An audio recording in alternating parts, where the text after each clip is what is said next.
Hello Internet, welcome back to the Fast Travel Lounge. You're listening to episode 14. My name is Patrick and I'm joined by the inspiration for the well-known Lord of the Rings trilogy, the Fellowship of the Ring and the Two Towers, Saif, Steve, and Josh. Say hi everyone. Hi everyone. Everyone. Hey everyone. On to the first point of business, launching straight into it. Saif, did you actually go and see Mr. Samsung? No, unfortunately I didn't because so here's a story for that.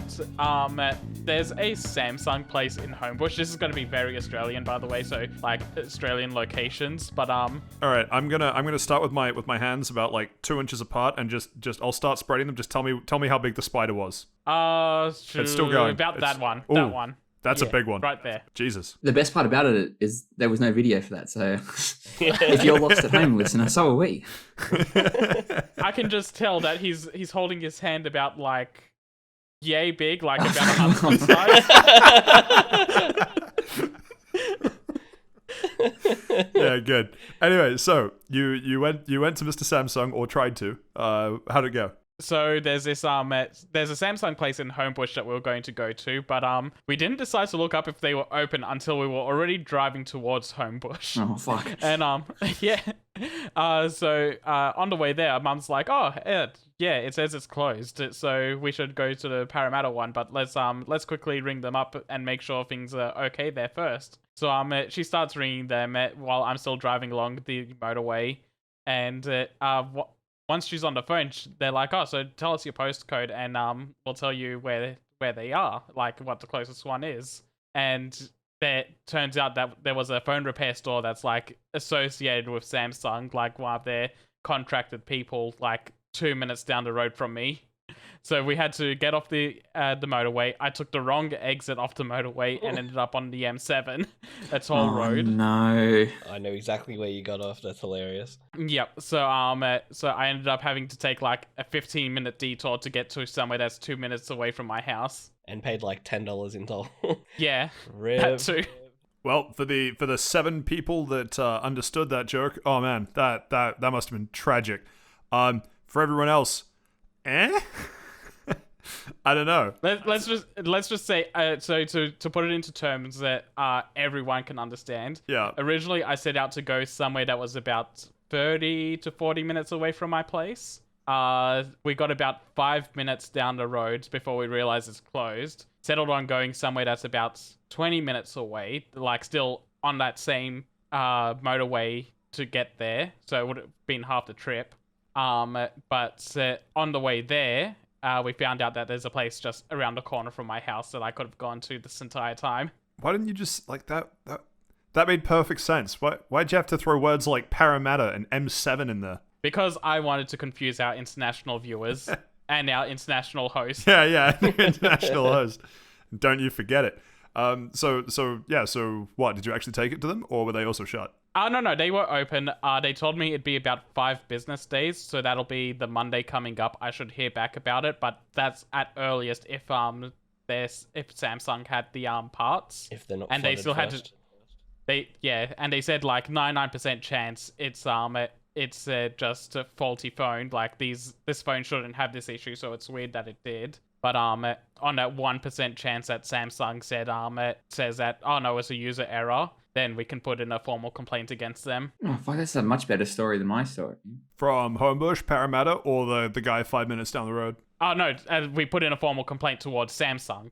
The guy that's around the corner. He's being very helpful. I wonder how many phones he gets to sort of be able to say that, because they told me a very different story. They said it was like, nah, it's your fault. You fucked it, big fella. And I'm like, oh, please fix it. He said he hadn't seen any of the Flip 3 come in. The Flip 1 and 2 were very common. Ah, okay.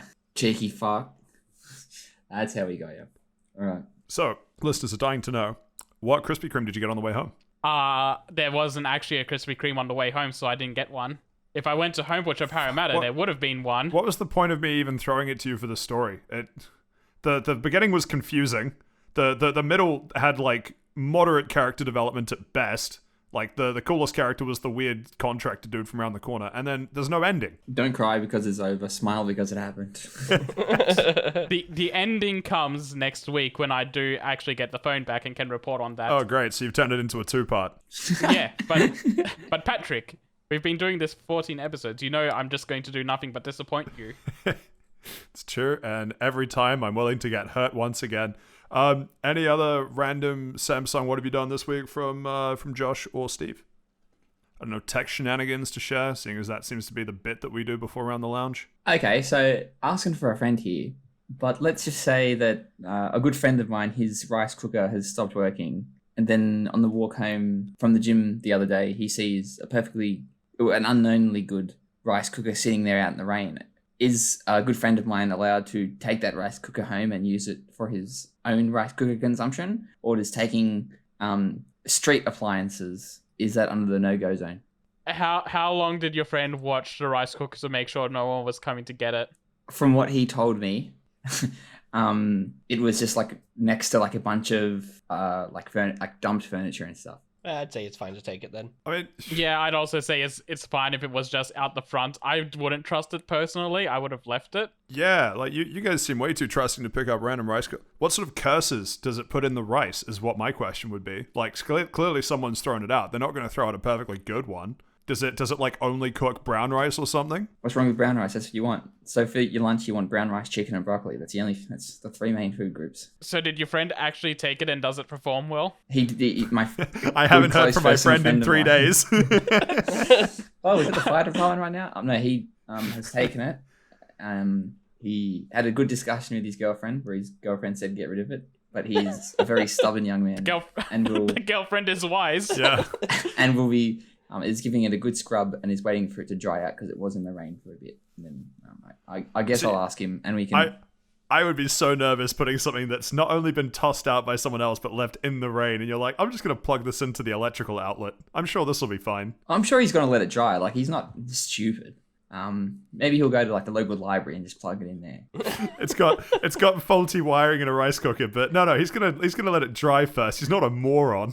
We don't know this. I live in a very my friend lives in a very gentrified society, a very gentrified suburb. Sorry. So maybe they threw out the old rice cooker, thinking, oh, if it's on the street, some poor uni student will take it. Where it's some opportunistic. Is it like a Kmart one though, or is it like a good one? No, it's like from the pictures he's shown me. It's like one of those fancy Breville ones. Okay. Yeah, it was the. Oh, so we're talking high tier. Yeah, there's like 3 different knobs on it and everything. Like high tier for the mid class. See, that just makes me more concerned about the level of curses that are going to be put into the food that it cooks. But okay, so here is what possibly could be the deal breaker. It's that you are your own friend? No, it's a good friend of mine. There's no lid. In fact, There's you no share the lid. same bed. Named Stephen with an F. But there's no lid for the rice cooker. It's just what? Useless then. Then what? But it could be like The rice cooker needs a lid so it can cook the rice. But you have other lids in your house from like other rice cookers that have since shorted out. It sounds like so it's becoming a Frankenstein rice cooker. Bro, it sounds like your friend is gonna unwittingly make a fucking like pressure cooker bomb. Well, I'll follow up with him after this to see if it's still working. I'd just send him a text and just be like, "Hey, you still alive?" Just in case. I'll do that right now. I'm half expecting the house to blow up, but the rice will be perfectly fine. Does your friend want me to bring them like a $10 Kmart one? No, so my friend has gone through 3 $10 Kmart ones in the past 18 months. They keep burning out because they're not very good. Yeah, they would do that. Has he tried leaving them out in the rain? Sounds like he needs a $10 Target one. The ones at Target aren't $10. They're like 40. Anyway, so let's just leave a book note in that. And next week, hopefully, they will be able to inform me how they go and how cursed or uncursed the rise is. Maybe it's a test. Like God gives his strongest challenges to his stronger soldiers. Maybe this is the challenge. Who hasn't eaten some cursed rice every now and then? Like it's good for the immune system, right? Yeah, exactly. Just like your friend that put like, what was it, like a week-old yogurt in his stomach, and then he totally felt fine. Well, did he put it through the rice cooker first? We don't need to talk about times my friend may or may not have shat himself. We don't need to talk about that. I love that that's the benchmark here. Is just he's gonna eat some cursed rice. If he doesn't shit himself, it's a good deal. Well, what Does you're your gonna friend shit have it a out lid anyway? that fit it? Well, can we like video games? How about them? Those are a Yeah, thing. yeah, sure. This isn't a rice cooking tech podcast, is it? I have genuine concerns for your friend's safety, but I'm more concerned about how the rice is going to turn out, honestly. I bet it turns out fine. Rice is rice. Just, Worst comes you to know, worst, he'll probably eat it raw. Wouldn't be the first Excuse time. me? You put the rice in, and you leave it out in the rain to collect the water. surely if he cooks enough rice in it, it'll just regrow the lid, right? Or if you leave it in there, like you get like the bottom's fried rice and the top's boiled rice. I suggest your friend just use a pot instead of a unknown rice cooker. Whoa, we're not touching the devil's lettuce. Instead of a definitely cursed rice cooker. All right, so somehow we spent 6 minutes talking about this cursed rice cooker, so we're gonna move on. I don't know. I don't think Steve's friend realizes the intensity of the situation. I'm on Steve's friend's side. All I'm saying is that everyone that's used a rice cooker probably will die at some point. Let's just try to make sure that it's not sooner than expected, all right? That's all I'll say. Make sure it's not the rice cooker's fault. Joke's on you guys. I cook my rice in a pot. That's what Big Pasta wants you to think. They don't want you eating rice. Damn Italians, back at it again. They got a good point. Pasta's pretty good. True. Anyway, thank you for that, Steve. Can't wait. Wow, the if the audience wasn't hooked on listening to episode 15, they've got Saif taking his phone to a repairman and Steve's friend's cursed rice cooker to look forward to next week. What a power combo.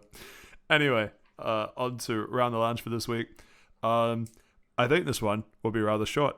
Let's see. Steve, what have you been up to this week? I've been playing Dark Souls Remastered because I want to go back and play a game that came out in 2011 that was remastered in 2019 for no particular reason at all. I just felt like playing it. Fair enough. Is that it? Anything else? I've been playing a bit of Slay the Spire, but I think I'm done. I'm done. I can't keep losing, but I'll talk about that in my lounge section. Alrighty. And Saif and Josh? I got to level 100 in Yu-Gi-Oh! Master Duel and got my pot of greed. Okay, minion. yeah, fine, but Elden Ring. You know, that's just... Right. That, right. Quit the foreplay. Cut to the main course. You gotta ease into these things, okay? Just like the boss eased into my health bar. So, you've been playing Elden Ring. Josh, have you also been playing Elden Ring? I guess you could say I spent a little bit of time on it. Shocked. So, Saif, tell us about Yu-Gi-Oh! So I continued playing my Dark Magician deck. I got to the points I needed to get level 100 in the Battle Pass. The one that I got for free because Konami was kind enough to make me have enough points to get it for free. And now I don't have to touch the game again until the next Battle Pass comes out. So you're not going to touch the game again. All right, that's fair enough. Probably had a good run. Yeah, pretty good run. Dark Magician's fun. Sweet. What would be in the next Battle Pass that would make you come back to it? Dark Magician Girl Minion, I guess. Bonk, go to horny jail. Yeah. Bad ending. It just seems like that's all endings with Dark Magician Girl. Yeah, well, none of them are good. Trust me. No, that's cool. So, are you content with leaving it there? You think that's a good place to leave it, or is it just because you don't really have anything else to work towards or do? Yeah, I don't really have anything else to do in that game because I only really want to play the Dark Magician's deck. I might do some of the single player stuff for a while, just go through those stories and try out some of those decks. But yeah, generally I'm just kind of okay just sitting on the game until the next Battle Pass comes out. Fair enough. Any final thoughts on it? Good game. Very good way to like get into Yu-Gi-Oh! I'd say because of all the single player stuff. Cool. And it's free. Well, Don't forget, it's free. We cannot stress this enough, fellas. It's free. true. Yeah, and it's very generous with the currency when you start off. So you can, if you have an inkling of an idea of what kind of deck you want to make, you're more than likely able to make it right away. And it's available on every platform? I believe so. It might be missing on Switch. No, I think it's on Switch. It's just It is Mac, on it's not. Switch. It's not on Mac. That's it. That's the only thing it's not on. Right, so it's on every platform that people care about. Cool. Yeah. Sweet. Thank you for that, Saif. Steve, Slay the Spire. You know, we're gonna savor that Elden Ring content till the end. How's Slay the Spire going? What do you mean you're done? Pat, he was on Dark Souls. What? He was on Dark Souls, not Slay the Spire. Yeah. I said both. So we're doing Slay the Spire. Oh, you said both. Okay, I only heard Dark Souls. Oh, he doesn't even listen when I talk. He only hears Elden Ring. Only from software products. Yeah, it's just gonna be short about Slay the Spire. I think I'm done. Like, I got to the top of I slayed. No, I didn't slay the Spire. I got to the top of the Spire with like all 3 of the characters. Wait, you didn't even Slay the Spire? What are you, bad? I'm not bad. Did you get filtered? I'm not getting filtered. I'm getting tilted now, but First your friends, now you. yeah, Blended ending. it's never gonna end. I just keep getting like 100% ending. look. I keep getting the like I've got the premise of the game. Like, get rid of the basic cards and sort of get like a big structure around and keep your deck small so you can play the good cards early and that's the only thing you're playing. But like, I keep getting like shit RNG, so I keep getting cards that like are the polar opposite of what I want, or I'll get like half the good cards. I'm like, cool, I need to set them up with like 2 or 3 more cards, and I never get them. Or if I'll In which decks? Like, is this you? Are you still trying to play Unga Bunga? So I finally beat the tower with Ironclad. Ironclad, thank you. Trying to remember Yeah, the name. by Ooga Boogering the block. But now that I've gone back and trying to go back up the tower again to eventually slay the Spire, I'm not getting any of the cards that I need. For Ironclad again? Yeah, for all 3 of them now. Like, so Ironclad, it's Ooga Booga Defense. With the Silent, it's Ooga Booga Poison. And for... I mean, it's not quite Unga Bunga Poison, but sure. Yeah, it's like Poison or something. And then... No. It would be Unga Bunga Shiv. Poison takes a little bit of skill. You need to build around Poison. Yeah, well, maybe I can't do the ship properly either way because I get fucked up by the relics. But and with that robot thing, it's always like The defect. Yeah, the defect. Yeah, sorry, it's always Ooga Booga Electricity. True. I always feel like I'm 1 or 2 cards from being perfect. I just never get those cards, and it's just like I'm bashing my head against the wall. So I'll probably put that down. I had a really good run on the Watcher this week, actually, while I was just watching TV, just playing some Slay the Spire on Switch. And I actually had a deck. The only one that I haven't beat it with is the Watcher, the magic girl. And So was the Watcher like an add-on DLC type of thing? I don't think it was one of the original 3, but Yeah, because none of the achievements had sort of tied to it. Its deck runs completely different to all the other 3. yes, it does. So I don't think I really put it in the same category. It's definitely a deck that I'm less proficient with because I like Wrath stance too much, which means I just die. But the run that I had, I was going real well, and then I just got RNG'd on the final boss and just didn't get the cards I wanted to open with, and so I just lost Shit. because my entire strategy was around like opening curve. Yes, it's there's like sort of low RNG that you can sort of do to sort of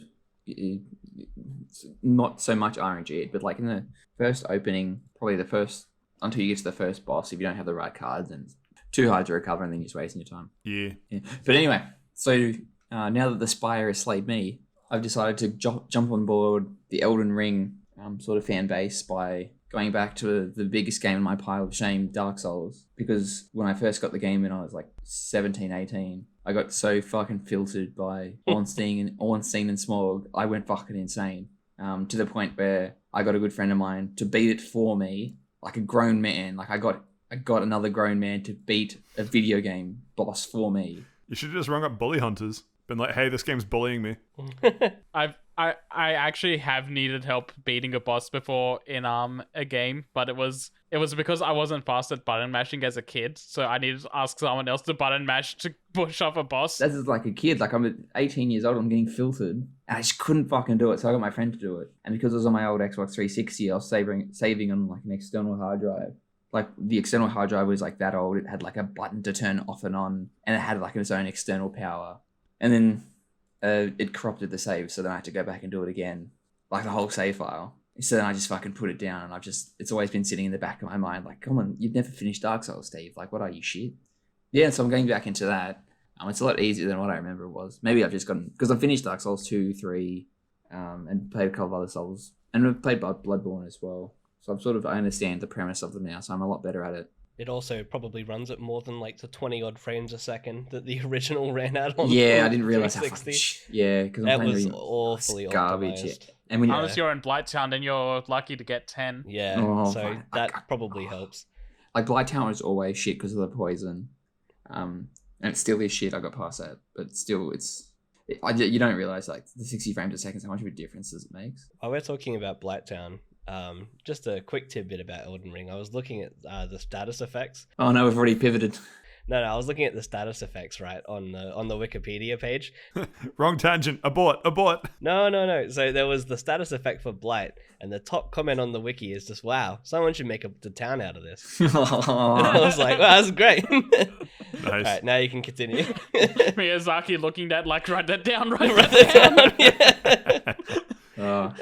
But yeah, like I'm really loving Dark Souls. Like it's like I remember most of like the enemies that are sort of like hiding behind like corners and stuff. Even though it's been like 6 years, actually probably closer to 10 actually since I first played it. I'm really enjoying it. The only question I have for you fellas, Bart, do you remember your builds in the old Dark Souls? Never played it. Dex. Oh, I only played it for a little bit at a friend's place. oh, okay. So I maybe did dual curve swords and dex based. fuck man, that would be hard. I'm too much of a coward. I always need a shield up. That's me playing Elden Ring. Yeah. But yeah, no, I did the swords and just rolled everything. I did the same thing for 2 and for 3 as well, actually. Yeah, 2 is a lot easier to dual wield. Yeah, it was. But no, I get spooked. I need my shield up. But yeah, I always forget how much playing a Souls game really gets the heart racing and the feeling of achievement you get when you actually beat a boss. But I haven't really had that much trouble with it so far. I'm sure when I get up to Ornstein and Smorg, I'll fucking go insane because I just remember them You 2 will bosses at the suffer. same time isn't fun. I can't wait for you to just literally do it on the first try and be like, "Oh, what was I freaking out about?" Oh, I forgot to summon because you can summon someone at the same time as well. I'm like, oh, that was easy. You playing it with the Guitar Hero controller? No, the Donkey Kong drums. I, Oh, yeah. I was going to say that if you That's the didn't way say to it. go. The true purist. Nice. The true purist. But yeah, that's Dark Souls. I really like it. If you haven't played a Dark Souls game before, I'd highly recommend it. Like, it's a good one to start off with. Wii Fit balance board. Yeah. Starting And off with number 1. Go figure. That wasn't the first one. It was Demon Souls. People keep forgetting. Yeah, about but Demon that Souls is one. fucking shit. No, It's Demon's not Souls is user friendly. shit. Yeah. Yeah. Demon Souls is great. Keep telling yourself that. Josh The Tate. remake looks good, but I haven't played it, so... Josh agrees with Steve. Steve yells, "Josh, take it, Seth." Good shit.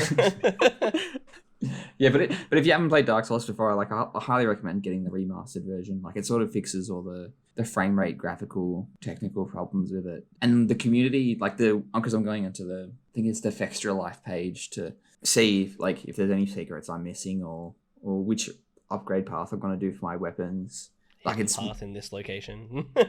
Extra Life is actually so good because they do a lot of stuff for Monster Hunter as well. and the best they part do. about it is it has a fucking dark mode as opposed to like does it really? darksouls.wiki.com. As opposed to the Souls Ooh. mode, or You tried. I said. Congratulations, James. Let me kick you out. Now, how's it feel, Pat? Now you know what I feel like all the time. I don't joke about dark mode, mate. That's life. Yeah, if a page is white, I'm turning it off. My eyes hurt. But yeah, so that's Dark Souls. I recommend it. Even if people haven't played it in a while, I'd recommend going back to it. But then at the same time, Elden Ring's come out, so maybe just play Elden Ring because that seems just a little bit better. Just a little, yeah. It has killed Dark Souls for me, sadly. Oh, I'd get into it, fellas. Some people might say that Elden Ring is a little bit better than Dark Souls. Just a tad. Just a tad. Pat wouldn't know, though. No, I wouldn't. I actually wouldn't. I haven't. Yeah, neither I would, think and neither would I'm pretty Seth. sure He's I only have played the a bit. Dark Souls game somewhere in my Steam library, just like unplayed because it's just in the depths of the backlog of however many games that I always have on the go. But Oy. yeah, I might get to it at some point, but not really in a rush. So am I the only one that's played all the Dark Souls games then? Oh, I have. You're the one that seems least happy in life, so yeah, I assume so. Yeah, I guess so, yeah.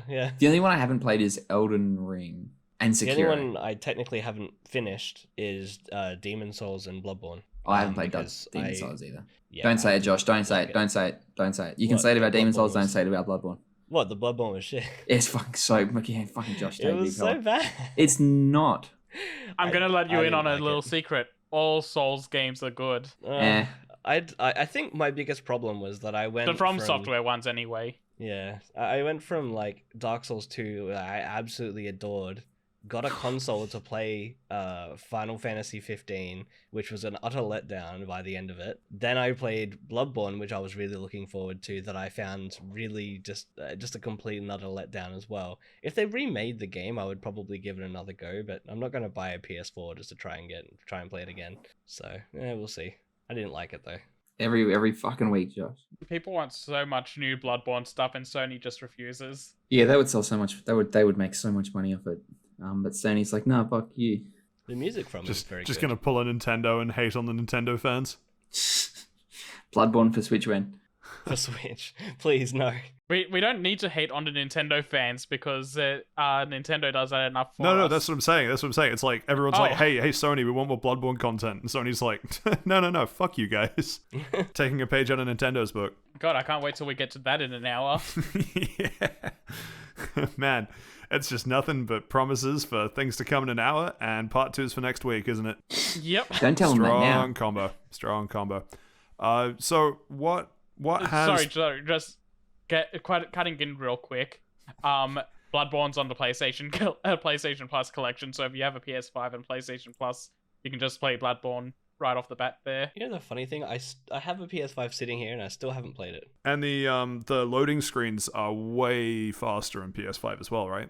I assume so. It's on an SSD, so... Like PS4, when you died, it would take a while to reload back in, but I've heard PS5 has like the upfront loading, but then once you're in, it's pretty instant when you have to move around. I haven't tested that out. I know it's not one of those games that are like really optimized for it, but I imagine like just being on the SSD does make it faster in general. Yeah. SSD's nuts. We're just getting back to back bad jokes, aren't we? Yeah, I mean, that was man. a good one. I love how at the start of episode 13, I'm like, man, I hope this one isn't unlucky. Turns out that one was fine. It's 14 that we had to worry about. Yeah. Yeah. All right, so recovering from that head and hands moment, any final thoughts on Dark Souls, Steve? You're just gonna continue working your way through that for the next little bit? Yeah, I'm loving it so far. Like I could probably every year or 2 years I'll jump into a Souls game and I'm like, fuck man, these are so great. I love them so much. But then that's sort of it. Can't wait for a year from now when you're like, so I got into Elden Ring. Yeah. When episode 100, I'll get into it. Yeah. I'm not paying full price for a game unless it's a Pokemon game. Then I'm a sucker for it. Or what was the other one? $30 for a game, $35 if it's an anime game. Yeah, Whatever, but that's still not full whatever price. fuck split you had from last week. Yeah, it's true. Right, so I guess we will just move straight into what I'm guessing we're going to be talking about for the next little while. Elden Ring came out. Shoot, actually, Josh, you've got an unstable amount of hours in there. When did it come out? It came out on Friday. So Yeah, about 6 days ago. yeah. And you have how many hours in it? I think just over 50. I think Disgusting. Just over Get 50. help.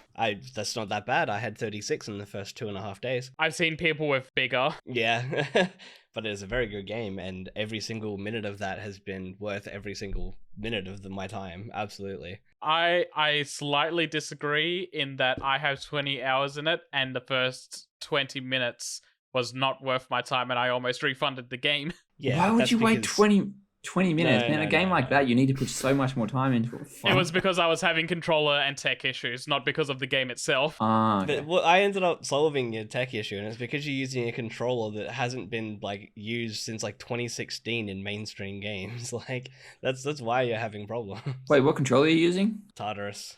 It's because my Tartarus was plugged in. It's not because I was using it. Well, if it's plugged in, like it's seeing it, and it was thinking, oh, you're trying to use this. Yeah, but like I need to make the difference in just in case people think, why is he using a Tartarus to play Elden Ring? I'm not. I was using a DualSense. Yeah, so if you weren't using really old hardware that stopped being updated years and years ago, you wouldn't have had a single problem. So like it's just not the game's problem. Or the game can just run properly without me needing to unplug things from my PC like every other game. It's okay. No, it seems like a you problem. Worked for me. I don't know why it's not running on my my dual core processor with 1 gig of RAM. It should just run properly. I mean, that's a different thing altogether where that hardware is No, it's not. It's a hardware issue. that's a hardware issue of like the game not being that hardware not being able to run the game. I'm talking about things being plugged into USB ports and the game not detecting a controller because another controller is plugged in somewhere else. It should be smart enough to detect, oh, this controller is moving. This is the one that's supposed to be doing the inputs like every other game. This is the only game I've ever had to unplug the Tartarus for. I don't know, man. It's probably gonna happen more and more. But either way, like the I game works doubt it. perfectly fine for everyone else. So It doesn't. That issue has been coming up for a lot of people where they've had to unplug their mouses and keyboards for it to work. they probably got some weird keyboard that needs like some kind of special driver or something like the Tartarus. Yeah, and the game should just run instead of people needing to unplug their stuff to make it work. Man, PC gamers, am I right? Not the master race. How far they've fallen. I don't know, man. I plugged in an Xbox controller and it just worked. If I knew I was going to have issues, I would have bought it on PS5 instead. Wow, doesn't even want to call it with the boys. Yeah, after what Jake did, yeah. Yeah, that's fair. Right, you have to explain Yeah, it. I don't get it. He starts playing the game, right? And Yeah, we'll get into it when Yeah, we're we'll get actually into it. discussing the game. Yeah, Which you get should into have the been game. now, but we've Yeah. spent 3 minutes talking about fucking Razor Tartarus of all things. Ugh.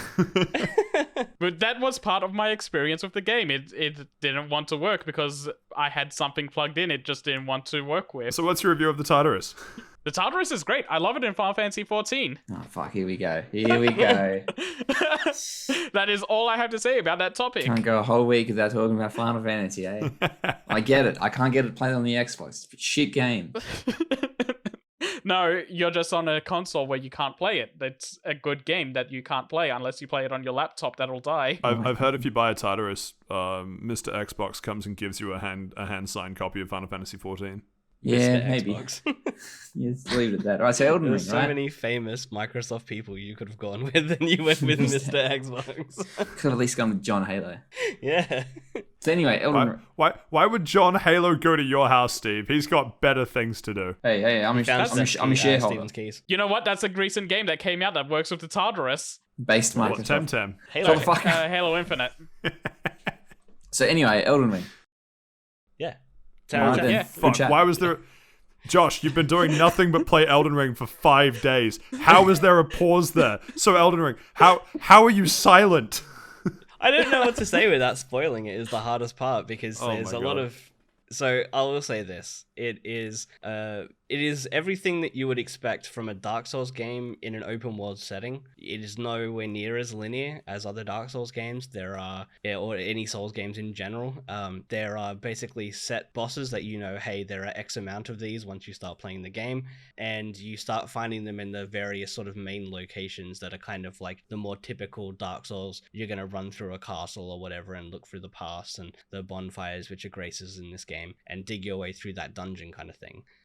The rest of it is open world for the most part, and everything is just sprawled out in an area where you do the tutorial, you die because it forces you to die whether you beat the tutorial boss or not. Then as you get down there, you're just free to roam. So you don't even have to fight the first boss, and I didn't for the first 20 odd hours. So I just roamed around. There are mini dungeons everywhere with little mini bosses at the end of them. Excellent game. I want to point out that it's extremely hilarious that after you like start the game, like after that tutorial area, your choices are either go to this very brightly lit door to go into the open world, or go talk to this NPC who tells you to jump down a hole that you think you might die if you jump down it. You live, and that's a tutorial. Yeah, no, it is very good. I also think it's funny. You should never trust an NPC that tells you to jump into a pit, yet here it is, jump into this pit. The best part is that like nothing goes wrong in that scenario. The next time something will go wrong. But no, I think it's also quite funny that if you travel back to the tutorial area, you still get the tutorial messages that the prompts are, which is really interesting. Yeah, because there's some stuff there, and I accidentally went back through there because when you go through that door to go towards the real game, there's a key there's a statue you can put a key into to go into this locked off area. But the first time I traveled back there to go do that key, I accidentally walked back through the tutorial area and just did all of that again. Nothing like doing a tutorial multiple times to really set the Dark Souls thing in. Yeah. That also just to pile onto the. I also traveled back to the tutorial area at the start of the game. I should say this is my first Souls experience. I played a weird amount of Bloodborne on a friend's PlayStation, but this is the first time that like I myself have directed where I'm going in a Souls game, and I completely missed the grace that's literally called the first steps. So I just went off on my own adventure and then came back, found it. And then as soon as you find it, the game probably quite rightly assumes that this is the first grace you found. So it gives you a prompt being like, hey, you found a grace. You can fast travel to these and rest for free. And meanwhile, me with my, I think, 7 hours in the game at that point went, oh yeah. Oh, so that's how they work. Yeah. I've just been lining them up and walking away. Yeah. I've just been starting fires and then running backwards and forwards. I think How do you feel about that first guy saying that you have no maidens? Hilarious meme. If I rate it out of 10, it's a 12.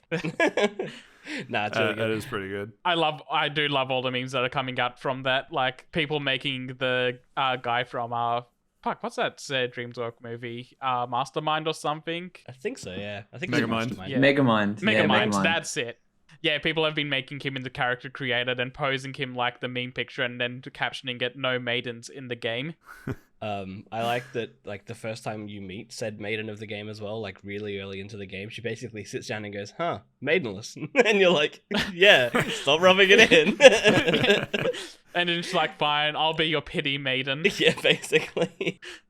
Yeah, nah, it's... but I don't want to go too far into this, the stuff I've done and the things I've found in the game that make it just, such a good Souls experience, because a lot of the stuff is just... You sort of, I mean, especially with Souls games, if you know something's coming and you know what you need to do or where you get stuff, it kind of ruins a lot of that experience of the exploring and throwing yourself against a wall until you just win. I don't feel like we can't have that discussion without spoiling it though. Like I think if we use vague enough terms, we can talk about it kind of freely. Yeah. But yeah, because I want to talk about that thing that Jake ruined for me, and I'm going to be vague about the details on it, but I'll get through it. Because I thought it might be interesting if we, because this is a very open world game that doesn't hold your hand at the start, give a very brief overview on the directions that we took as soon as we had freedom. And I'll start because this is my first Souls game and I don't know what the fuck I'm doing. So left the tutorial area. Completely missed the first grace. Good shit. Went to randomly walked my way over to a large man on a horse who promptly sent me back to the tutorial area 2 or 3 times. And then eventually walked past that guy. Went to the gate front. Went to the gate front. Died a bunch more times there.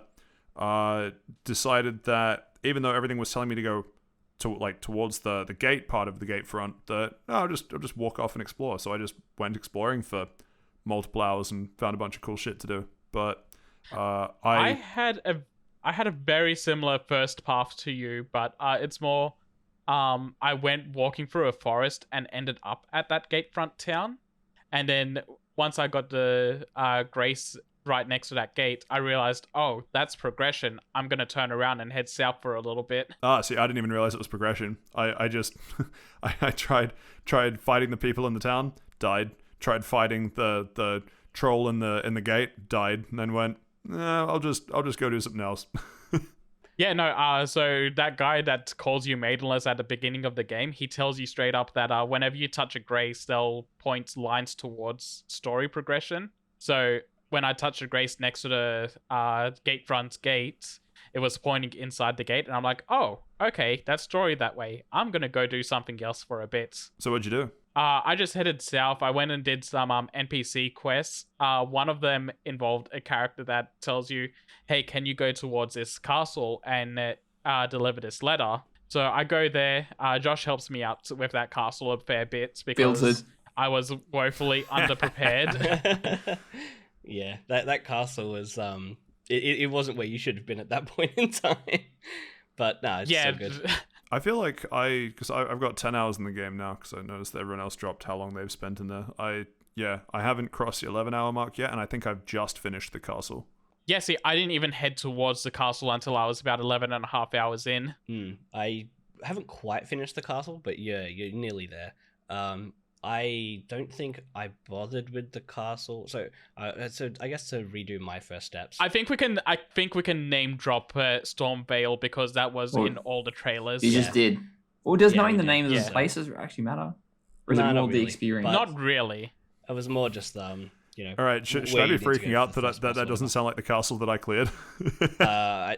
Maybe. You're right. You're right at the gates of that. Yeah. You beat that first boss, so you're there.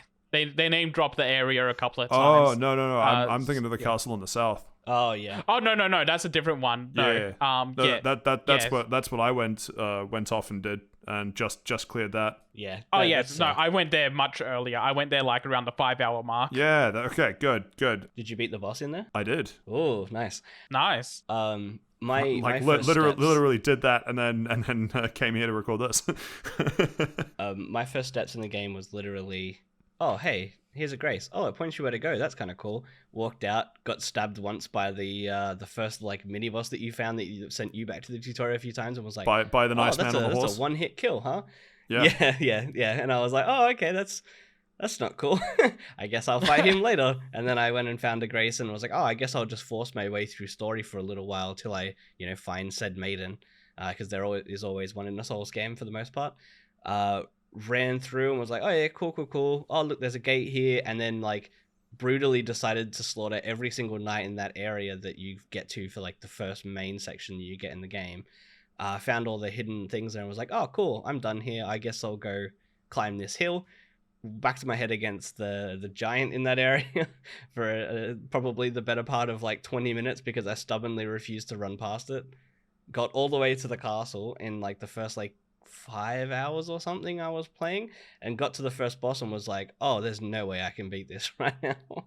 And then I basically spent the next 21 maybe hours running around, just exploring everything and finding out that there was mini dungeons everywhere in the map and just collecting as many of those as I possibly could. Yeah, there's so much to collect in this, and like just explore. Like, I don't know, every inch of this map feels like it was hand designed to do something specific or give you some sort of experience. Yeah, it's like really smartly made. So, and a question for people that have played more Souls games than myself, which is probably all of you. The class thing I felt was quite interesting. It seems like because of how long it takes to level up, the classes actually play quite differently. I don't know what classes you guys are playing as, but how do they compare to previous games? Like, how's the class system in general? Is what I mean. Like, this is the first time I'm actually doing the class thing properly because the last I had such a big gap between Demon Souls and Bloodborne that I forgot how the leveling systems worked and like the stats worked. So I just kind of like did a general get everything up at the same pace sort of build, and that's a mistake to not do that. It can work. It can, but it makes you disadvantaged in the long run, I feel. Yeah, you do. You end up with a disadvantage. I think this game, honestly, is a bit more forgiving in the class system because in Dark Souls 1, it was very, very linear. It was a fairly short game. You didn't really get all that much experience to sort of, I guess, experiment in your classes. It was kind of like most people ran sword and board for playing Dark Souls for the first time. In Dark Souls 2, the enemies didn't respawn if you killed them enough, which means you had a very limited amount of souls, which means that you theoretically had a level cap at any point in the game. And then Dark Souls 3 was a bit more, hey, you can kind of build whatever you want, but you were still stuck. Like if you decided that you wanted to do a certain build, you couldn't necessarily go get a weapon that was good for that build until a certain point in the game. Whereas in this game, you just jump in and you just start exploring and you start finding weapons of every variety all over the place of various different scaling mechanics, which means it doesn't really matter what class you pick first because they all start with differing base stats, but there's no like overall overhang, like you're not going to be a bandit forever kind of thing. If you find a faith weapon that you really like, you can go, okay, cool, I'll just start throwing points into faith, and you can explore and find miracles and everything without having to hit a point in a game. So I think the class system in this works a lot better for what this game currently is, if that makes sense. Yeah, because it's an open world game, so it's not so much tailored towards you'll find something at this point. Exactly. But rather you can find something at any time. When you do find something you think's really cool and you want to try out, then yeah, you can just start speccing towards trying that thing out if you don't already meet the minimum requirements. Yeah, exactly. Like I'm 50 hours in and I'm still using a longsword that I had at the start of a game because it's plus 15 currently.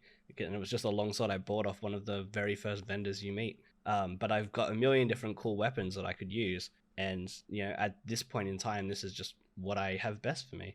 And at any point I could go, okay, well, maybe I wanted to swap to, like, I found a halberd, or I found a rapier, or I found, faith-based weapons, which is what one of our friends did. He put 30 points into faith to get one of the earliest faith gear weapons you could find, and then went, oh, these are kind of cool, but I don't think it's worth it. So, like, really? Because that's what I'm doing. Yeah, well, it was still really good, but it wasn't the way you wanted to play. Spoiler he alert, ended you up- fucked up. Nah, but you can respect Bad like, every ending. other Souls game. But no, I think it just works really well. Like you're just so much more open-ended. Like you're free to sort of define your character at any point in the story, rather than going, okay, once I get this boss, then this boss weapon, or I can get to this wand or whatever. It works a lot better in this. I think that's been the biggest block for me, is because I'm used to it being such a tiered system because I compare this game to Monster Hunter, in that you will come up against a monster that might kick your ass the first few times, but eventually you will overcome the challenge.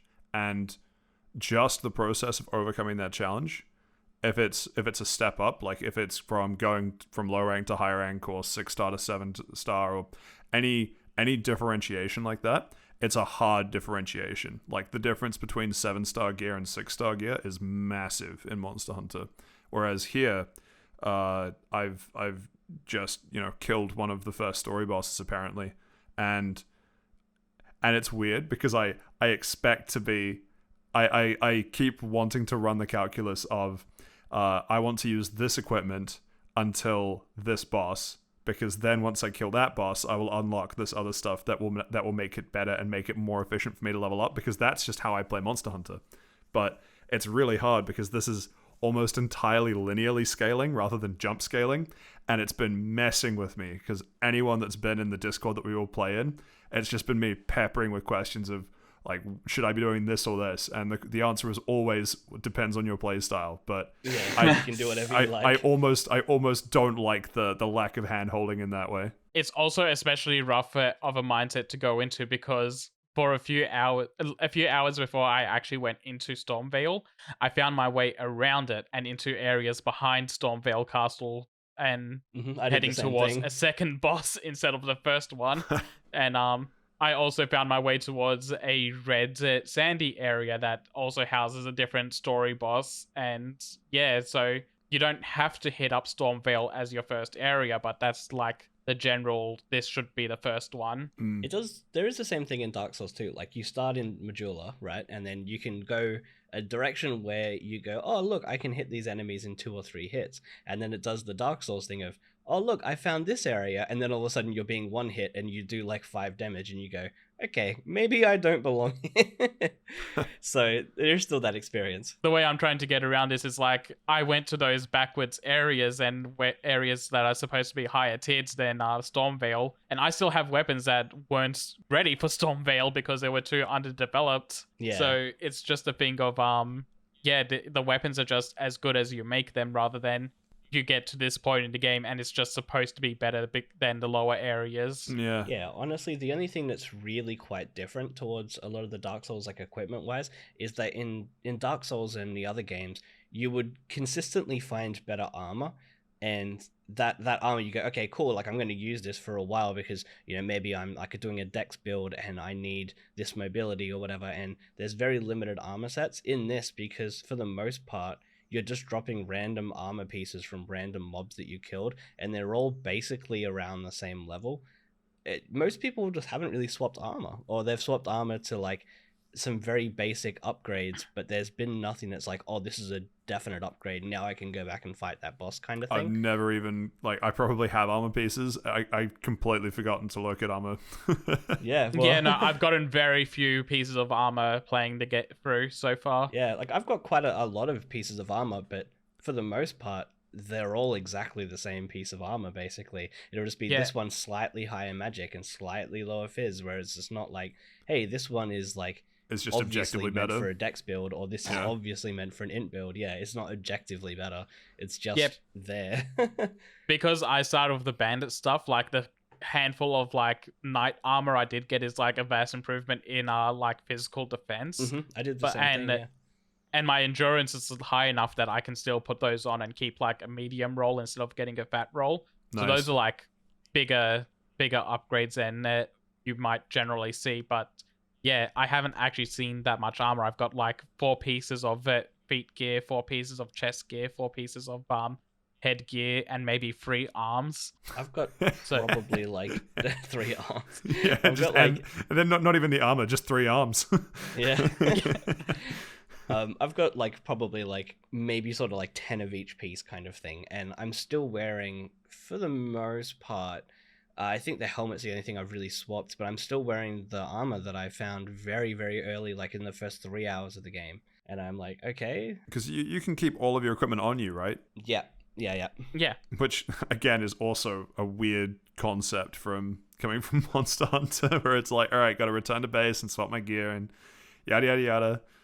But no, just on-the-fly equipment swapping. It's nice, but it's also weird. Any final thoughts on inventory? Because I want to shift discussion to another topic. I also need to roll back to my first experience because I never actually finished my story I was meant to tell. Oh yeah, tell us. What did he do? What did Jake do? What did he fuck you up with? Okay, so I'll start over again. So I got out of the tutorial. I got towards that gate heading towards Stormvale, and I was like, oh, okay, story progress. I'm going to head somewhere else for a little while. And I headed my way south for quite a bit, found an NPC that said, hey, there's a castle down south. Can you go give this letter to someone in there? And I'm like, oh, okay, cool. I'll go hit that up. And that's where I needed Josh's help. And Pat just finished that area because I went there way too early. But yeah, I go deliver the letter, and as I'm handing the letter and starting to go back that way, Jake's just like, oh yeah, no, that character's dead now. I'm like, excuse me? He goes, yeah, no, you've killed her because you handed in the letter. I'm like, oh, thanks, and immediately left the call. Yeah, because he's so his like I guess his reasoning right? was so bad as well because it was typical Jake that, reasoning. But anyway, yeah, he said that because on release day, Josh and Craig were saying so much stuff that was spoiling him.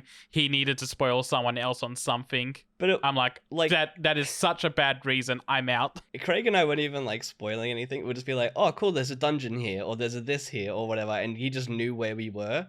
So he's like, oh, you're spoiling things. I'm like, we're not spoiling things. We're just doing the game together. Come play. No, I'm ahead of you guys. All right, well, we're doing the dungeons. And then he's like, yeah, I need to spoil it for someone else, which is like just such a shit thing to do, but also such like a Souls experience of like, hey, I'm going to be spiteful. Like the message is like, hey, invisible wall ahead, jump off here, whatever. Those are funny things. Like those are funny traps, not just straight up, oh yeah, I'm just going to tell you something a minute before you get there. Yeah. quick lightning round before we shift topics. Actually, Steve, you can be part of this too. What's the best message you found in Dark Souls Remastered? Like best is in like you see the message and like I don't know, you laugh, you get a strong emotional reaction to it. What's the top one on your list? So it's not Dark Souls Remastered, it's Elden Ring, but I saw I'm trying to throw it to Steve. Steve's not bloody listening. I saw a corpse in a chair, and I read the message in front of it, and it's like, okay, time for head. And every now and then you can get to people's emotes that show with the message as well. So it was someone that knelt down in front of the corpse and then bowed its head into their crotch. Well, the funniest message I've seen in Dark Souls Remastered was this afternoon, and it's funny looking back at it. About the time, I nearly threw the whole console out.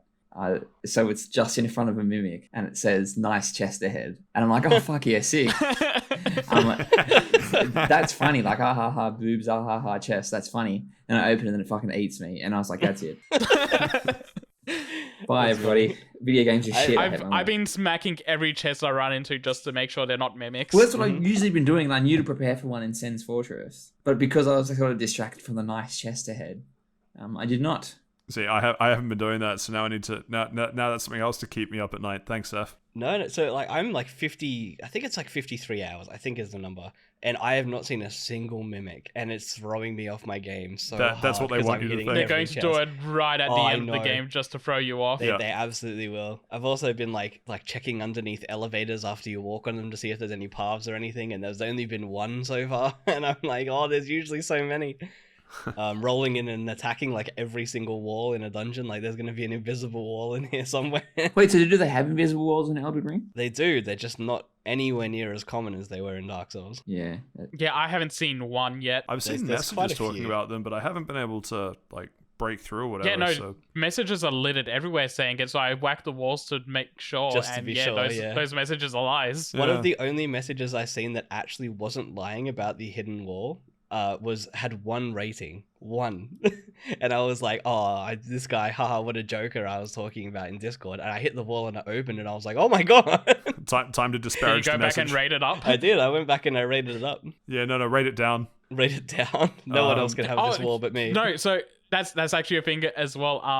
I kept accidentally rating messages down at the beginning of the game because for some reason they decided that the start button should be the one that rates down and the select button should be the one that rates up. Yeah, I don't know why they So did because that.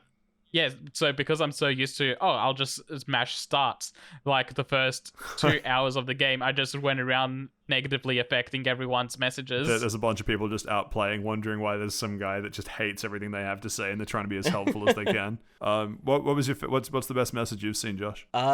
There's a few that sort of spring to mind. That are kind of memes floating around. So there's one that they've just posted in front of like every animal, and it's just dog. It's like a turtle, and you're like dog. Yeah, that one's a my good one. favorite one. I saw a meme about that message earlier as well. There's so many of them. It's Inglorious Bastards, I think, is the movie, and it's like, do you know what a dog is? And like, I know what's a dog, and it's like, have you seen the tortoise? Basically that. Yeah. So that one's a good one. I think probably my absolute favorite that I've seen so far though was actually on someone's stream that I was playing with at the same time, and you run through this massive area of traps that just one hit you, and like you die over and over again. You get through there finally. There's poison floors. There's like everything going wrong, and you get to the end, and it's just a door, and there's a message in front of it that says "just getting started," and he's like, "No!" And he opened the door. He's like, "Oh look, it's the boss room. Oh thank God." It was just such a hard bait. So that one was really good, and I think the other one that I've seen everywhere that's really good is the same thing that Saif said, the no head ? And then still no head, and then eventually I found it was like just a skeleton skull sitting on the floor or whatever, and it was finally head. I got him. Wait, so there is no like nice chest? Like those are my favorite. No, there's no amazing chest in this one. Yeah, there's not, and there's no try thrusting or anything. The That's best a you good get one is as well. Yeah, try thrusting. Yeah, that is a good one. The best thing you get is like try fingers butthole. And that's in Dark Souls 1. It's okay. It's close enough. I'll allow it. There was also something about like mounting and pickles. Oh yeah, the that you could pickles. do. Yeah, the pickles are a pretty common one as well. How many praise Try the suns pickle. are there? You can't praise the sun in this. 0. But you can form a ring with your hands. Yeah. 0 out of 10 hate the game. There's no concept of covenants in this game, but there are people that you can like sort of pledge loyalty to for mini like side quests. But there's no like covenant system or anything. You can still invade and be invaded though. Oh, I've just been like accepting everything that any NPC's been telling me to do. Should I not be doing that? Sometimes they can be like, hey, do this, and it might kill another NPC that might have a different storyline. Like there can be conflicting things. But otherwise, for the most part, like you just kind of do whatever. You just go, I will give this potion to this person or whatever, or I will go kill this NPC that you asked me to. No problem. So Sweet. Patrick, what's the best message you've seen? Oh no, it was the dog. It was like The dog, yeah. it was just like a turtle with just a single message in front of it that just said dog. They're like And brilliant. then it's like rated like 9999. Yeah, that's the one. We've all seen it. Yeah. It's just perfection, honestly. The best part about that is there's been loads of posts, right, on like Twitter and everything about, because if someone appraises your message, you get a health boost, like you get healed That's wherever cool. you are, which is cool. It's a cool mechanic, right? But people keep posting videos of them like throwing everything at a boss, running out of like flasks and stuff, and then they just get stayed alive from being healed because people keep rating their messages, and then they beat the boss. Wow. That's Which fantastic. is like hilarious. What a clutch. It's so good. I keep seeing it everywhere. So the people just keep dropping like these dog messages and like, to try thrusting, whatever, because it actually helps them win the game. So what you're saying is it's not only the American healthcare system that runs on GoFundMe, but Yeah, exactly. the Elden Ring healthcare system as well. Got it in one. I think there's probably, because Josh quite rightly doesn't want to spoil the game. Fair enough. It's only been out for 5 days, despite what everyone's playtime says. So I think there's just one topic that I want to cover remaining, and that is the map and the scale, because I think that we can have a discussion about without it being spoilery at all. Because, I've played Bloodborne. Bloodborne's got a cool thing of scale where it's like, you'll climb to the top of the tower and be like, wow, I had to fight all my way through, whatever town or whatever that got me to where I am now. And I'm sure other games have moments like that, but my God, in Elden Ring, you go to one part of the map that's just on some sort of elevation compared to the other part of the map, and you're like, oh, I see everything. This is huge. And you haven't even seen all of it. Something I appreciate is that every time you get a new piece of map, the map screen actually expands. So like at the beginning of the game, I was like, oh, this must just be like a first area map because it's like a small square. And then as I kept heading north and south, it's like, oh no, this is getting bigger and bigger every time I unlock a new map piece. Now it's a giant rectangle, like going upwards. Yeah. Yeah, I got to the point where I was like, oh, this must be the full game. Oh, this must be the full game. Oh, this must be the full game. And the map just keeps getting bigger. And then the last one I did, I was like, oh, okay, cool. Like this is a small area. I'll grab the map here, and then I've got the full map. And it opened up like another additional section at the top right. I'm like, how big is this map? It just keeps getting bigger. And every single piece, like it just kind of expands enough that you go like, oh yeah, there's only like one more section of the map to go. And then it keeps getting bigger and bigger and bigger. But like I'm just glad. Like at this point, I just hope the game doesn't end because we'll be really upset. It's definitely the best game I've played in years. That actually nicely ties together 2 points because I agree with Saif in that Saif saying that it feels like every part of this map was done by hand, and I agree with that. I don't think there's anywhere that I've been that like the only annoyance I have at the map is what's there and what keeps liking and what likes to send me back to my previous grace rather than the map design itself. And also, what's the big S tree? End tree? World tree? The giant thing in the It's sky. not the world tree. The It's Erd tree, effectively I a think? world tree. They're the Erd trees, yeah. So there's mini Erd trees, and then there's the big boy Erd tree in like sort of that main area. That you can always see. Yeah, that you can like, always see. in the center. Yeah, but that big boy urn tree, wow, what a centerpiece to welcome you to an open world game. Yeah, one of the first messages I actually saw in the game was when you walk outside for the first time, and it just says "try up," and I looked up and I was like, "Yo, that looks amazing." Yeah. One of the first messages I got was when I got out there was something about the like finally here so beautiful. Yeah. Yeah, I've seen a few of those actually. And like this is definitely one of the best looking Souls games they've ever done. Oh, absolutely. Like, Agreed. Even like and- there's an area where you sort of go underground, and I just went, "Oh my god, this is the most beautiful area." Oh man, like the minute-long elevator down. Yeah, and I just went, Yeah. "Oh, this is the most like beautiful area I've ever seen in a Souls game." And then I got further into that area, and I'm like, "How does this keep getting like more amazing? It just looks incredible." Yeah, and I went there and I backstabbed an enemy, did like 1/8 of itself. I'm like, I love this area. I think it's beautiful, but I'm not ready for this yet. I'm gonna go. Yeah, I did the same thing, but I just kind of like hopped on my horse and just went, I'm just gonna keep attacking and running away. I want to see more of this area. So it was pretty cool. how is the horse? As someone that's playing Dark Souls, and I assume my ideas of horses is probably very much based on things like Red Dead Redemption and like and Pokemon Legends Colon Arceus. Yeah, and Breath of the Wild to a certain extent as well. Is it like that? It's To explore, it's pretty fun. Like it's basically what you expect like from Breath of the Wild or Legends Arceus or whatever. But the combat leaves a lot to be desired in my opinion. it grows on you a little bit because you sort of go, this is a very Dark Souls 1 kind of a attack pattern. But it's so to the horse itself, you summon it using an item and it pops out of the ground and you just start riding and you get launched forward a little bit. It's like maybe double the speed of your walk, and it has a double jump, so you can use it to climb a lot of areas. That's all really cool. You can jump to like 360 in the air as well. Like you can jump once and then turn whatever direction and jump again. So there's a lot of like horse puzzles and stuff. So you can finally do a 360 no scope. Yeah. Oh yeah. But the way that the horse works is that your left bumper attacks left, your right bumper attacks right. So you don't have like a block or anything. You can't use your left-hand weapon. If you want to use a bow or whatever, it has to be in your right hand, your main hand. And then you can attack with that as well if you wanted to. Same with the spells and everything like that.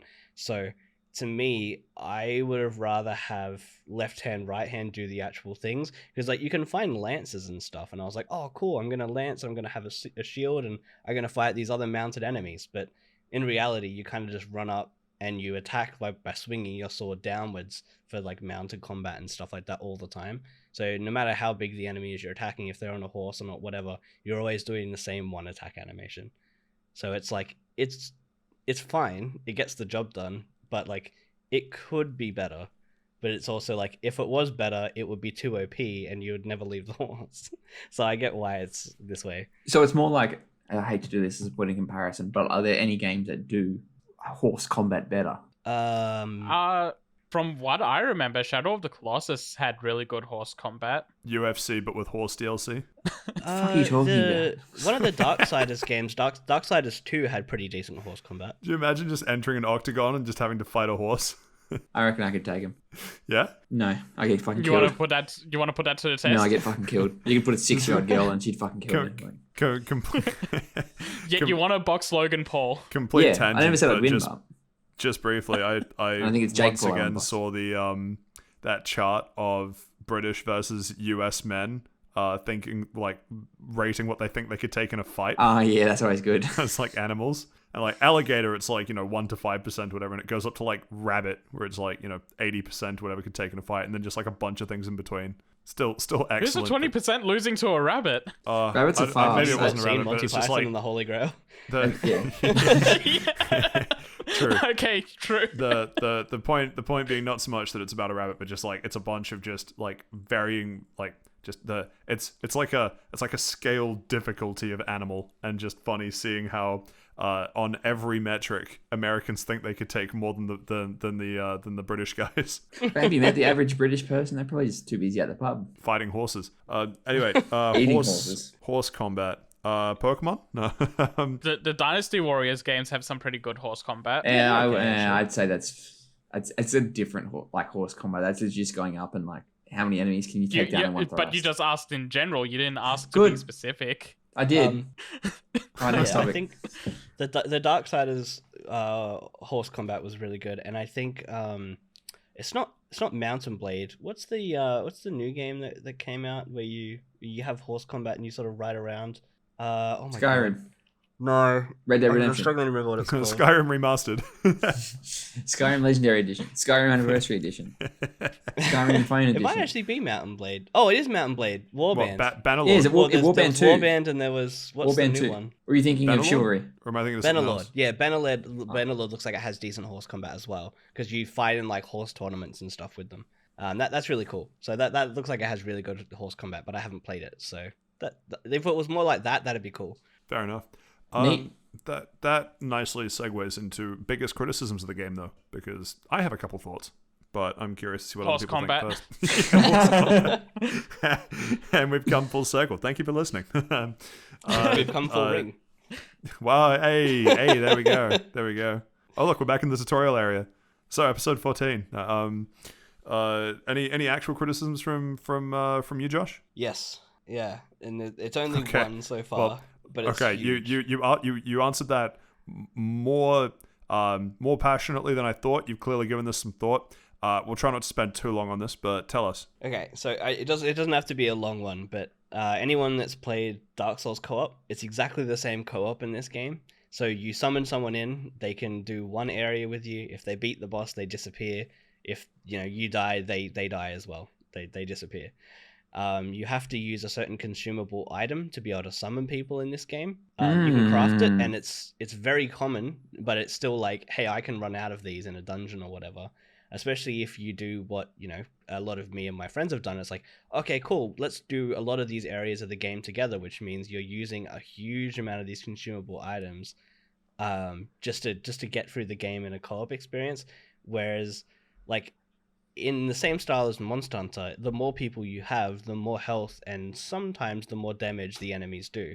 So, it seems like such a lot of wasted potential to add this type of co-op to this game, when if they made it so that you could just jump into a party and you could just smash your head against the wall with 4 other people in one area and then scale that area like they already currently do without summoning people, it would have been amazing. It would have been so that does good. sound kind of sick, actually. Yeah.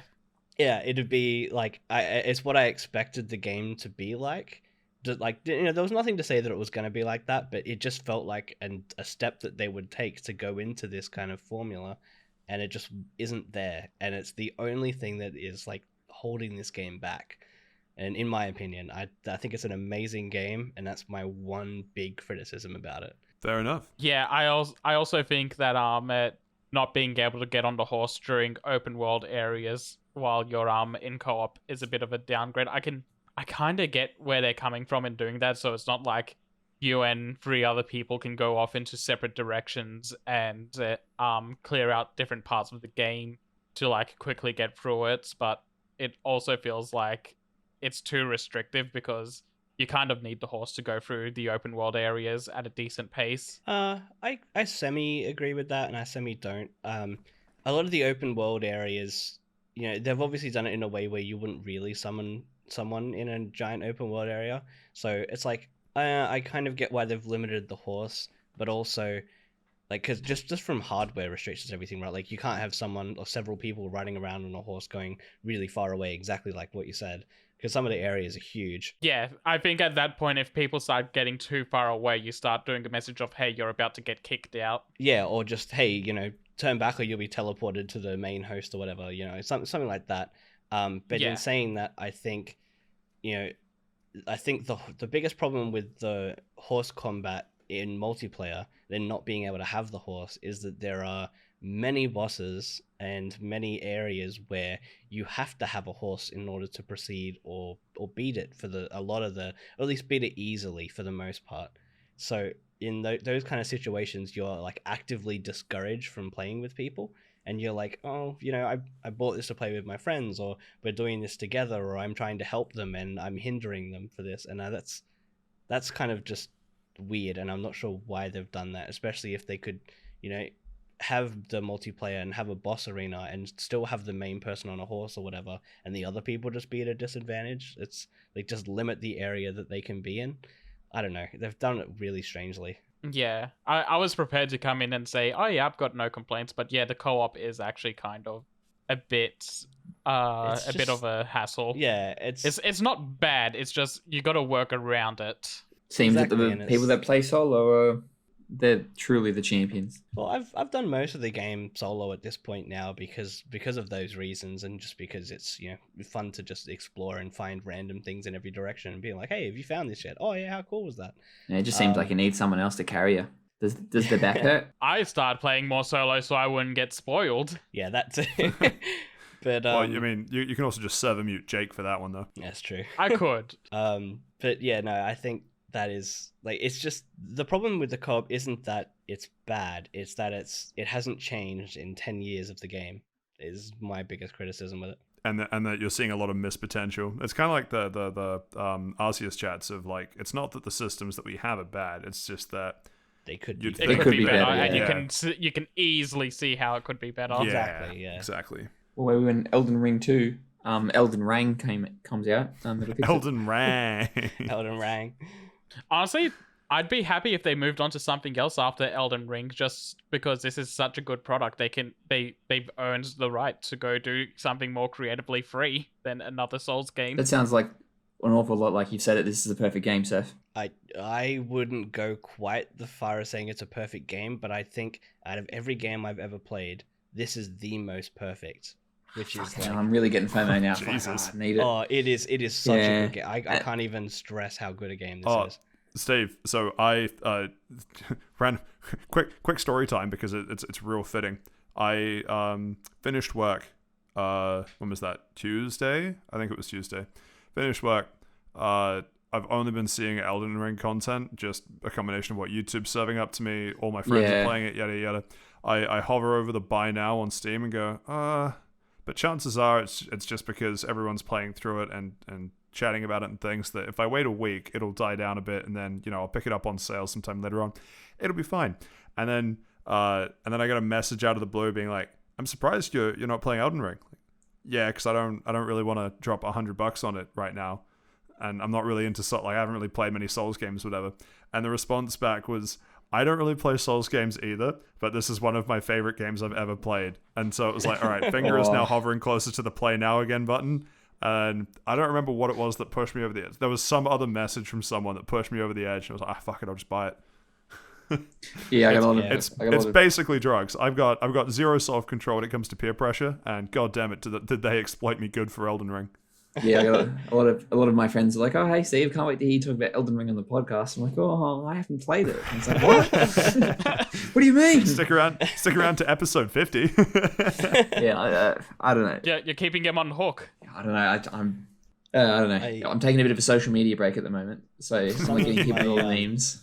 Some of the people I work with know I play a lot of games, and they're like, "Oh, you've seen you've been 'Cause you're playing always Elden Ring playing. because they have me on Steam because I'm always playing games." But they're like, "Oh, like I've played the other Dark Souls games. How does this compare?" And like they're like, "I really love Dark Souls 3," and I'm like, "If Dark Souls 3 was a 9 out of 10, this is a 20." And they were like, "Oh, it's that good?" And I was like, "Yes, you should absolutely buy it. It's worth every cent of your time." That's the other thing. Yeah. Yeah, no, that's exactly what it was. Thank you. That's what it was. It was okay. I've been peer pressured into it by people that don't even play Souls games, and they tell me how good it is. And then it was just it might have even been in one of one of our chats of just all of the accolades that it's gotten across the board from everyone that's played it, and it was like, well, 99% of people that play this game can't all be wrong. And so, What are your current thoughts 7 hours in? Is it worth the money? Was it worth $100? worth it, yes. Like I'm definitely enjoying it, but it's not. I still wouldn't say that it's the sort of game like I'm really enjoying the almost like I want to say the solo co-op experience of just sitting in a Discord and we're all playing our own game, but we're all in Elden Ring just kind of chatting about it. I'm really liking that sweet spot.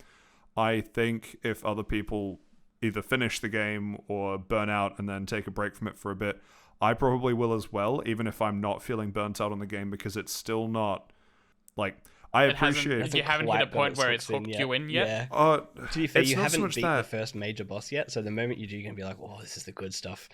Like bits of it have hooked me in, and I can definitely see like what it's doing and what it does well, but it's still not like I don't know. I think I've gone through a bit of a philosophy shift with what I enjoy about games, and until now, or until the last sort of until COVID, really, for whatever reason, I haven't minded grinding. Like spending lots of hours in games is just kind of like a fun pastime. But particularly in the last sort of year or two, I've started wanting to more efficiently spend time in games, and partially that's just because there have been so many good games out now that I like what Elden Ring does. But the idea of having to slam my head through those walls, I get that there's an immense feeling of you did it at the end of it. And I've had two of those, just before recording this, and it's great. But it's still not like I think if I had the choice, all things being equal between Elden Ring and World, I'd still probably play World. And then, once I finish World, there's more content in Elden Ring, so I'd play Elden Ring. But for what each game offers, I still am more suited to a Monster Hunter World style game, and that's just me. Yeah, no, that's completely fair. Like I've been making a joke since it came out that I'm going to turn a lot of heads in a month when I end up coming into the podcast and say, "Oh, hey, so Stranger of Paradise came out. I like it better than Elden Ring." You're wrong about that opinion, but we'll discuss that on the day. I mean, I will probably say by the end of the year, yeah, Elden Ring is the game of the year. But for me, I personally enjoyed this more than Elden Ring. Yeah. And at that point, you can't say you're wrong because I'm admitting to the game being better. I just like this one personally better myself. Wow, Saif take. Yes, it is. I'm being very smart about this. You cannot fault me. that does nicely put us into the closing thoughts score out of 10, and I get it, chances are we're going to be talking about this next week as well, but for the time that we put into it so far, I guess I'll start because you just heard my closing thoughts. I think this probably is going to be game of the year, or a real close top 3 whatever game of the year. It's only March. No, I know, but like what I'm saying is what this game is. I can see it winning game of the year. Yeah, and which is I'd give it amazing. Yeah, which is and I'd give it a 9.5 out of 10. It's an excellent game. Just you've already heard my closing thoughts. 9.5 out of 10 for me. Josh? Yeah, I think I said this earlier in the Discord, but the only thing holding it back is that co-op, right? So I would give it a 9.5 out of 10 as well. I think it probably will be game of the year. I don't know if it will be my personal game of the year, because I think I have a lot of hype for Kirby and the new Pokemon games, but I think for sure this will be game of the year, like award winning. Yeah. Seth? I'm actually going to do it a little bit lower and say I'm giving it an 8.5, mostly because I do think that horse combat hurts it a bit. And because For you me. really want to use your Tartarus, we get it. No, not that. Like, I've gone over the controller issues. Now that I know what the problem is, it's like, oh, that easy. I'll just leave the Tartarus unplugged for a while because I'm not going to be playing Final Fantasy 14 this weekend because we're taking a bit of a break. Yeah. So I can Elden just Ring. leave it unplugged and just keep the PS5 controller in to play Elden Ring. But no, that the horse combat does hold it back a bit to the point where I'm preferring to stay on the ground and fight a horseback enemy with my own weapons rather than jumping on the horse. I will fight the horse like a man. Yeah, Like so a US I'm citizen. I'm using weapons that have blood build up, so I hit the horse a good chunk of times and I just make it explode health all over the place. The and SPCA would like to know your location. around the corner from a Samsung place. Right, so 8.5. No, fair Yeah. enough. Actually, really quickly, I think this probably concludes, unless anyone has any final things to talk I about have Elden Ring. one Probably. question. Stephen, how likely are you to play it out of 10? Oh no, 100%. It's a 10. Like I'm definitely gonna play it. It's just when I But when it's $30 or on Game Pass. realistically, foreign I mean, games it- have never been on Game Pass. So I'm not getting it. It could be considered an anime game. You might pick it up for 35. It is very heavily based from the Berserk manga. There are a huge. There's a- amount yeah, of I've seen- influences That- from I've seen the it. sword. That's one thing I want to Um, bring up. Yeah, they yeah. straight up redesigned a sword that was a reference to Berserk in all the games to just straight up being a sword from Berserk. Which is and, awesome. And the item description is it references the mangaka as Yeah, well. Yeah. Like all of the Dark Souls games had references, but Elden Ring is like it's just full of them. So it is an anime game. Yeah, like I'm definitely Buy it for 100%. 35. Yeah, well, I'll 100% pick it up. Realistically, I'll probably only wait for like a small discount as opposed to like a big discount. Like I'm not gonna wait for like the 75% discount. I'll probably wait the 6 months just for like. The mid-year sales, it'll be fairly priced. Yeah. It's just. Yeah. But I'm so fucking keen. If my backlog wasn't infinitely long and growing by the second, but the great value that comes from Game Pass, for adding more games to that all the fucking time. It just gets longer and longer. Like games aren't even being released, just being released for free for me. Depending on how you consider a subscription. But yeah, I honestly, in one part, like I can't wait to play it. On another part, my whole deal with the Souls games is I really like going through the wikis and stuff, and reading as much as I can about the different secrets and stuff, and then finding what I can. So I'm happy to wait.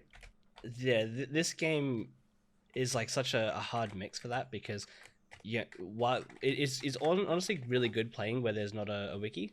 It just doesn't exist yet because the game has only been out for a small amount of time.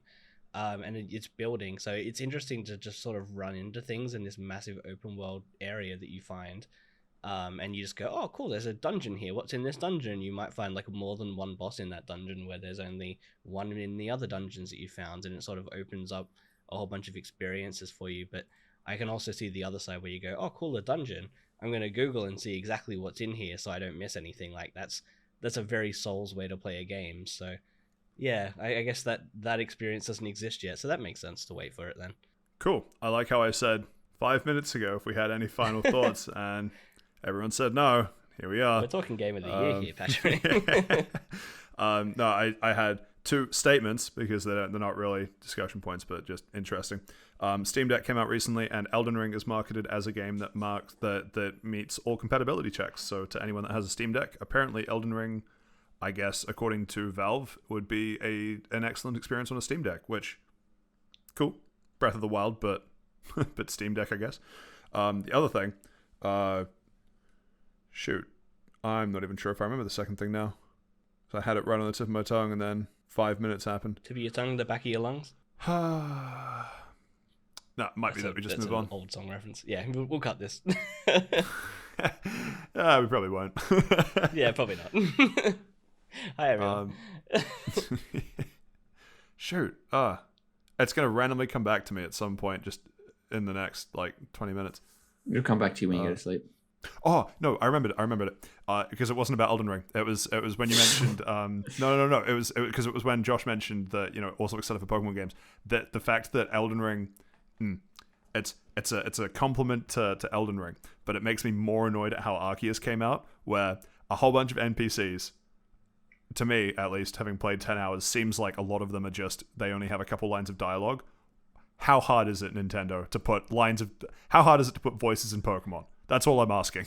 Yeah, there are voices in every single NPC that you talk to in this. Yeah. Like, come on. Exactly. And they're all very well done. Well, there are voices in most games these days. Like, Yeah, crazy, right? Yeah. yeah, it's not a new and when thing. something happens on screen, they don't just have to make the screen go to black. Anyway, Yeah. Look, it's a Nintendo game. It's 360 hardware, right? I'm gonna spiral if I continue talking about that. But I just found it funny and triggering. The gameplay is fun.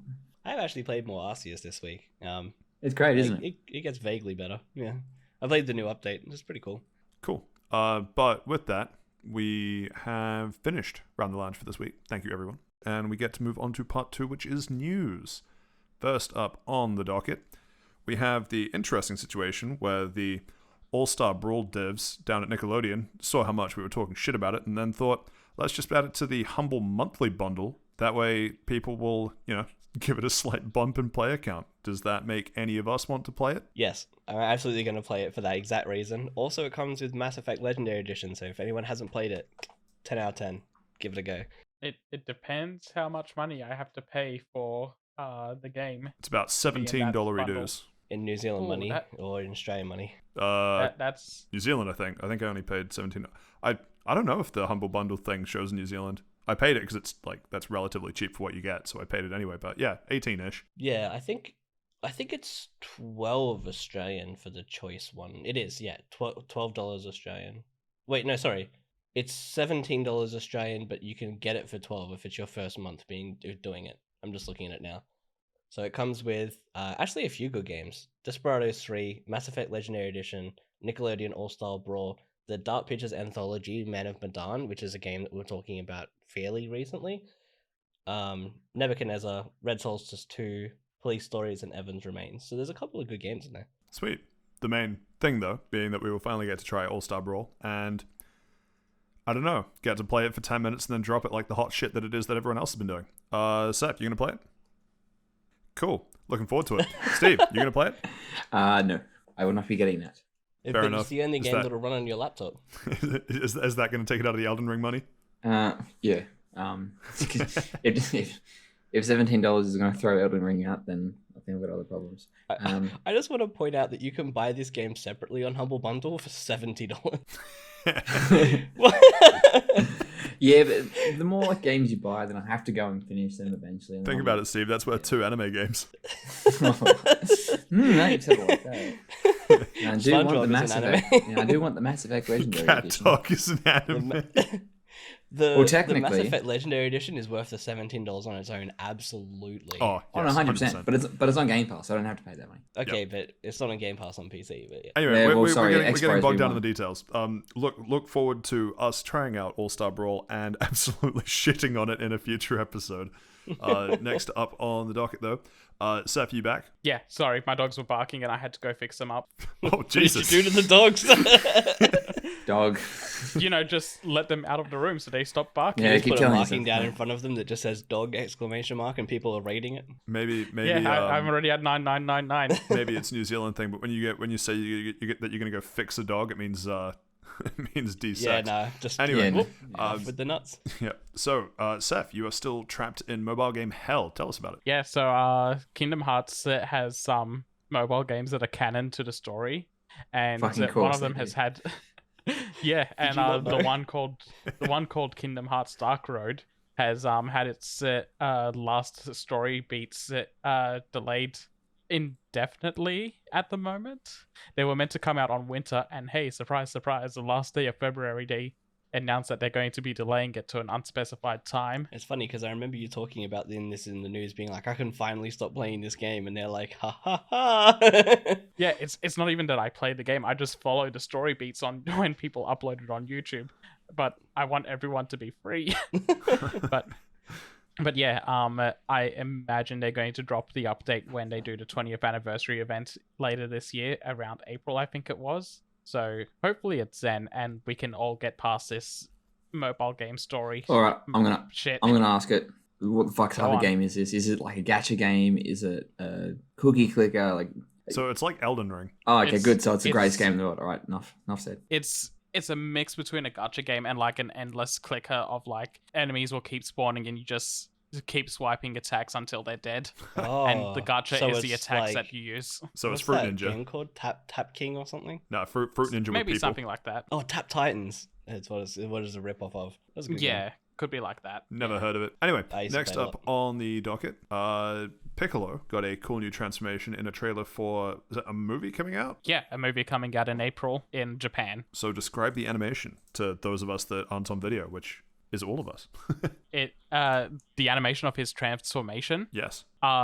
Piccolo screams. He gets a lot of energy around him, and he turns from green into a yellowy green. Literally just Super Saiyan. Literally, Like- he's literally piss colored, like yeah. like He, dehydrated. he yells himself into shiny. Yeah. If anyone has, if anyone has seen Knuckles' transformation from Sonic 3, where he turns super in that, and he just turns pink instead of red, it's basically the same as that. He just turns into a lighter shade of green. It's literally just a Disgusting. horrible shiny color. It's just like the shiny Dustox color, like It is, regular it is. Yeah. regular to shiny Piccolo and Dustox. Anyway, cool. Disgusting.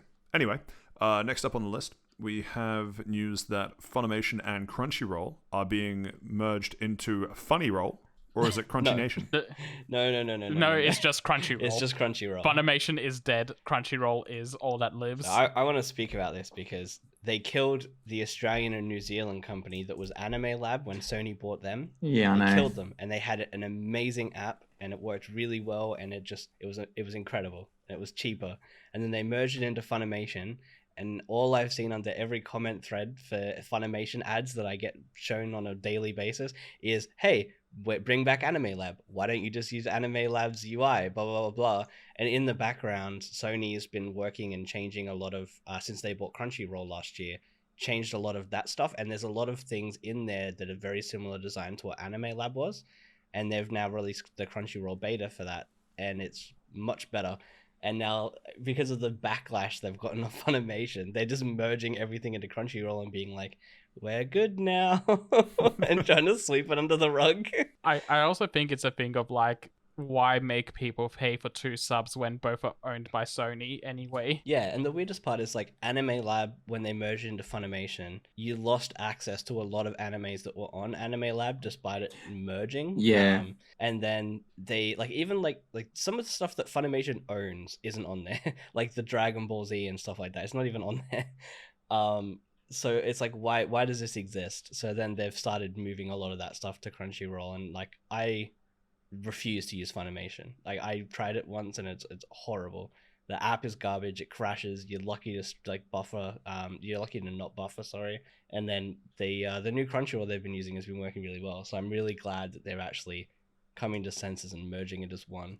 They'll probably up the subscription fee, but at least there'll just be one spot you can go to watch everything. Yeah. To be honest, I have been watching Yu-Gi-Oh! Arc 5 recently, and I watched that for free and legally from an app called Tubi, because I wanted the I know dub. that one. It has very dog shit animes on it. If you're interested in that. I've been watching Thank you. Yu-Gi-Oh! I Thank mean, you you for just that shill, anti-sold Steve. people on that. Crunchyroll does have all of the Yu-Gi-Oh! Animes for the record in the original Japanese, non-censored. What And about I dubbed? think also dubbed. I'm not. I think they do have it dubbed, but I don't watch dubbed. But it's Yu-Gi-Oh! I mean, you have to. I'm not listening to them do a 20-page explanation on a card. I'm not. If I wanted to read the cards, I'd play the game. Yeah, I was going to say you can read it. Yeah. Pull up the Wikipedia page. Anyway, yeah, sounds like good news. I'll have to wait and see how it goes. Next up on the news, we have some Digimon news. Now, I have not seen, heard, interacted with, done anything with Digimon for 10, maybe 10's conservative, 15 years. So someone else is going to have to describe both of these stories. Okay, so Digimon Survive is a tactics style game that they're going to be releasing for Digimon. Tactics being like Final Fantasy Tactics or Fire Emblem or Advance Wars. So those sort of games. Grid-based, turn-based combat for the most part. Yeah, turn-based combat. In You're the on a grid, grid yeah. and you make it's more about strategizing where you place your units. What would you call those type of genre? Was it turn-based strategy? Yeah, it's turn-based strategy. I usually call them tactical RPGs. Yeah, tactical RPGs, turn-based I strategy. just call them Either Fire of those Emblem, work.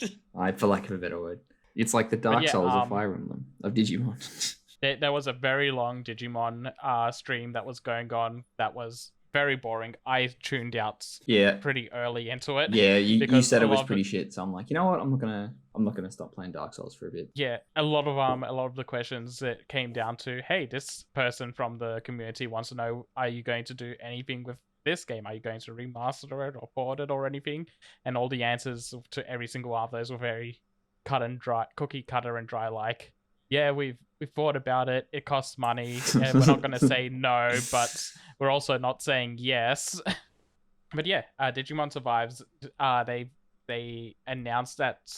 But earlier they announced that it was going to be more of a visual novel game, and now they've given a number of like the game's going to be about 70% visual novel, 30% gameplay, which is probably more than most people were expecting. They also said that the game will be about 30 to 40 hours long to clear one path, and that there's 3 paths, but you'll also be able to clear paths faster because they have a new Game Plus feature in. So overall, it'll be about 80 to 100 hours to complete the game, which seems fine. I'm mega looking forward to it. I reckon it's going to be fantastic. I've been following this for a while, actually. Yeah, it seems pretty fun, and I'm excited for it. And the second thing of note that they announced was that they're doing a new Digimon Story game that is Digimon Story is the same type of series that are like the Cyber Sleuth games. This isn't a sequel though. Yeah, it's not a Cyber Sleuth sequel. It's just a sequel in that subgenre of how they describe their games. Like they do either Digimon World games or Digimon Story games.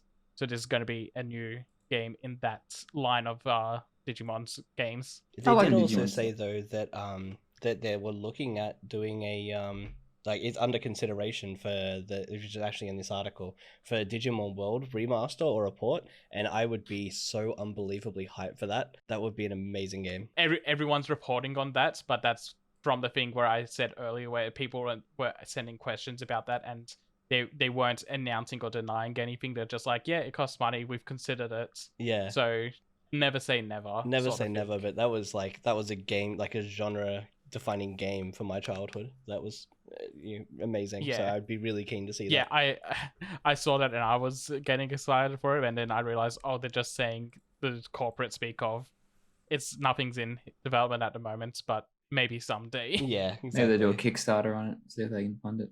I would back it, honestly. Ooh. Now that we've said the K word, do I have to go in and do a Kickstarter check? No. See if your bloody bone conduction headphones for the price of a Toyota Corolla is getting off the ground. Actually, Deep Rock Galactic finishes in today in a couple hours. That absolutely smashed its target. I'm not going to end up back. Nah, I didn't end up backing it. I can't justify dropping that much money on a game that I think only I will play. Would you back it for Rock and Stone? Oh, absolutely. Anyway, next up on the list, we got a shout out from a Gamatsu article talking about putting rollback netcode in Persona 4 Arena Ultimate. Saif, I think you're probably the biggest champion of this. Take a bow. Yeah, so because we talked about it so much and said it would ruin the game without it, Atlas listened to us specifically and said, hey, we're going to add rollback netcode in the summertime to the PS4 and PC version of Persona 4 Arena. Yeah, it was crazy. They phrased it as like an audience question. They're like, hey guys, big fan of the podcast. Should we add rollback netcode? And we didn't even have to discuss on the just yes. I think Steve was like on the fence about it. He was trying to go on about fucking chalky milk or some shit, but everyone else was like, yeah. So it's only rollback netcode if it's in a bowl. It's rolled forward netcode if it's on a plate. If it's in a cup. If it's in a cup, even worse. What about if you microwave it? Then it's a Josh take. Seth, stop. Do you take your rollback netcode steaming or with ice? Do you do the rollback netcode before? Steam. I'm not going to buy it on any other platform. Do you pour your rollback netcode before the release of the game or after the release of the game? Well, clearly Atlas is doing it after the release. It fucking boggles the mind. But anyway. I think it's funny that I think they said that they're doing this because I think they said the Western fan base demanded it, which is hilarious to me. They're like we got a lot of feedback about doing rollback, especially from the Western market. They were very loud about it, which is hilarious to me that they specifically called out like half of the world and were like, these dudes over here. No, it's funny, but also I'm glad it's going in because it would be borderline unplayable without it, like every other fighting game. Yeah, more and more games are getting rollback. It's good. It's a good time to get into them, and this is another Arc System Works game that's getting it. Blaze Blue is getting it soon, so it's eventually maybe someone at Namco will ask them to put it into Dragon Ball Fighters. That'd be really good. Mm. God, I can only hope. Goku versus Joker from Persona 5. Do you want to talk about the game that doesn't have rollback netcode that won't be at EVO? Wow, sick segue. I'm going to take that. Do we want to talk about the game that doesn't have rollback netcode that's not going to be at EVO? Yeah, Smash isn't going to be at Evo because Nintendo said no. Maybe they I skip. Yeah. That's literally the news. Nintendo said no, can't have it at Evo. I believe Which is Alphared wild. said it best when he said no one hates Nintendo fans like Nintendo. Yeah, it's true. Maybe they should take the hint. Oh, Mother Free is in this game. Get rid of it. We don't need to see that again. Did they say actually? Because I didn't read the full thing. Was it that Ultimate won't be in there, or that Brawl won't be in there, or none of it? It's just Smash in general. Just Yeah. in general. Okay, Like, wow, that's they All must of be really Smash trying gone to from kill Evo. off the hype. Yeah, they're like, that's the end of Smash. We'll just sweep it under the rug now. How dare people play our games and enjoy them? Am I right? How dare they not be buying DLC for Arceus that they'll release next month? Now that we're now that we're out of character creation for that game and we're not adding any more content to it, we can stop pretending to enjoy it. Just go in the way of the 3DS eShop. I don't get it. I'm not going to dwell on it. It's shit. It's shit. TLDR, it's shit. Pretty much everyone that's read this article also thinks it's shit. I haven't found anyone that's got a take of, I think they're right to stop people enjoying their game as they have done for many years previously. Anyway, thanks Nintendo. I also want to slide something in here. Like, it's not on the docket, but Capcom's also changing the way they handle tournament stuff around their games. It's very bad. I don't have the details on hand, but it's like, if you make a certain amount of money, you have to apply for a Capcom esports license. Otherwise, they'll fuck? ban the game from being out there, from being streamed or anything. What? So yeah, it's also really fucking That's fucking bad. and- strange. yeah, That is like the dumbest thing. Hey, you're doing free marketing for us. Hey, look, Yeah. it's clearly being successful. Hey, give us more money. there's like a cap of $10,000 a year, so for pot bonuses. What? But not even pot bonuses, like for prize money. And if you go over that cap in a year, then you have to apply for the license. That's insane. And like, Bro, do you have your like- pen license? yeah, and it's like, Same shit. if you host like a 40-person weekly, which isn't hard to do, and everyone pays $5 entry fee, then you're gonna hit that cap very fast. Yeah. Yeah, that's crazy. That's I wonder how much that fucking license stupid. is. Yeah, it doesn't matter. I'm not sure, but like, they have a very long list, and it's like, it's really insane. I don't understand why they're doing it, Well- especially when they're just about to get into Street Fighter 6 marketing. There goes my idea of hosting a Monster Hunter tournament. Yeah, you got to get the Capcom license out of I do. Street Fighter for Monster Hunter. Yep. Anyway, thanks Nintendo, thanks Capcom. Maybe they're saving us Uh, from not allowing very smelly Smash players to get together and potentially groom young women. Causing more global warming with their greenhouse gases. I mean, if they came out and said that was the reason, I'd actually be behind them. But just the idea of like, oh no, here's this like beloved community that we've built up around it, and we're just gonna rip its heart out. Yeah, no, get fucked. Anyway, next up on the list, we have another Gematsu article talking about the prequel visual novel being released for Ghostwire Tokyo. Who was interested in this one? One of us has an interest in Ghostwire Tokyo. I was interested in the game. I'm not picking it up for a while, but this is mostly on the docket just to put eyes on it. Like, hey, this is out. This is out of nowhere, actually. And it's free. And it's it's out free, yeah. of nowhere. Pew, pew, pew, pew. It is out of nowhere. I literally just saw an article. I was like, oh, that's a thing. I didn't know that was a thing. Yeah, no, they just kind of shadow dropped it earlier this week. It's coming out March 8th for PC, and yeah, if you're interested in the game, then might as well give this visual novel a read to see what's going on Yeah. with the story. Sweet. Not really much more that we need to add to that. In more Gematsu news, we have news of our Resident Evil. Ari probably should do both in case people don't Ari's know what what you Ari put is. on an email. Ari 2, 3, All right, I'm done being Steven for this week. Yeah. No, yeah, that was thanks. fantastic. You were literally 0.5 seconds right before me, so I'm just a bit salty at the moment. Snipes the joke. That definitely makes it worse. It's absolutely worse now. Anyway, Resident Evil 2 remake, 3 remake. Wow, why is that so hard to say? 2 remake and 3 remake and 7 are getting next gen upgrades. Who's excited for this? I am because I just bought those games recently and to go through them in a marathon and getting next gen updates for free. I should add, like if you own the games on PS4 or Xbox, then you just get the upgrades for free when you put them into their consoles. Yeah, good time to play through them, I guess. Can't wait for them to come to Game Pass. That's it. We've made it. That's it. I haven't played a single Resident Evil game. I do not intend to play a single Resident Evil game, but they're there. What? Oh, that upsets me. But yeah, that's okay. I've only played little bits of Resident Evil, but not like a whole game all the way through. Yeah, I got same. close to doing all of Resident Evil 6, but they're big, the scary person I was playing with games. stops coming over. They're big, scary Oh. games. I'm not going to play them. I'll get scared. They're so good. Oh, it doesn't matter. We can move on. Can we? Cool.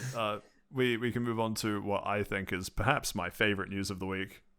Tied with Pokemon, just because that's always interesting. But Gabe Newell, being the CEO of Valve, has a double barrel news this week.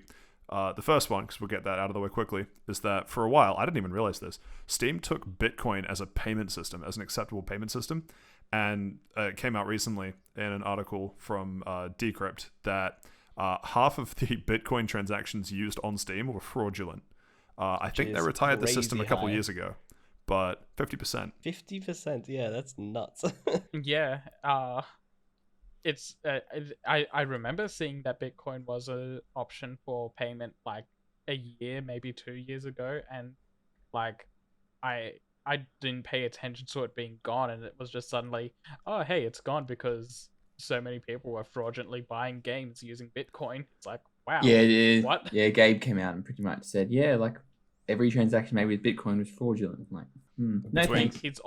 He also took an anti-NFT stance, Yeah, saying that it was a scam. Between The that, the mad lad crackdown himself. on NFT scams and marketplace shares and all the other shit that made it onto the Steam store, alongside finally cleaning up the cesspool that is the Steam Greenlight system, where it's just everyone thank asset God. flipping everything they can in Unity for a quick buck.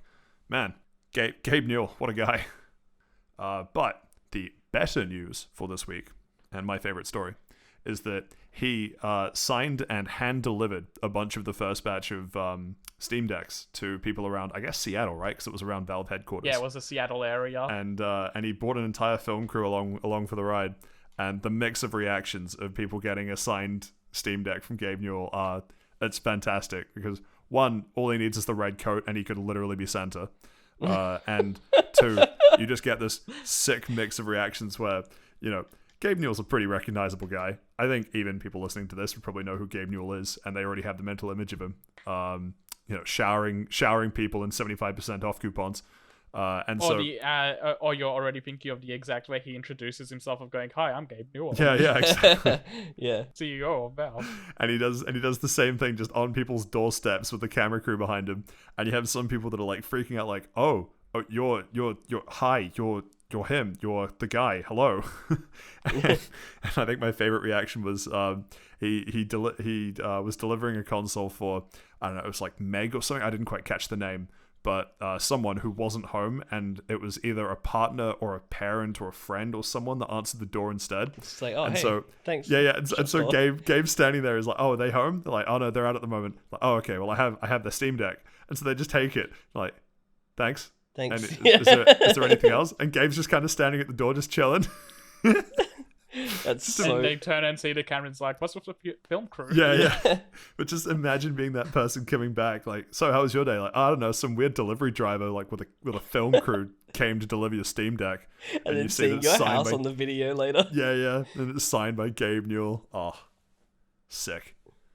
Anyway, yeah, it's on an article from PC Gamer, and it's also a YouTube video. Highly recommend people go and watch it. It's definitely a highlight of the week. I can't wait for him to hand deliver mine when he makes them available in Australia. Just like the Valve Index, right, Gabe? Right, Gabe? Anyway, we can move on. Next up on the list. So, Let me paint you a picture. Bungie has just been picked up by Sony. Activision Blizzard has just been picked up by Microsoft. And we all knew that there had to be a third player in this schmixing it up. A lot of people thought it was Nintendo. Yeah, we all thought it was Nintendo, but no. The RKO out of nowhere was in fact delivered by Epic Games, picking up Bandcamp. You know that music platform that local guy in the local band that you've seen once asked you to buy their song on? Yeah, that one. It's What's the play I here? don't know how to.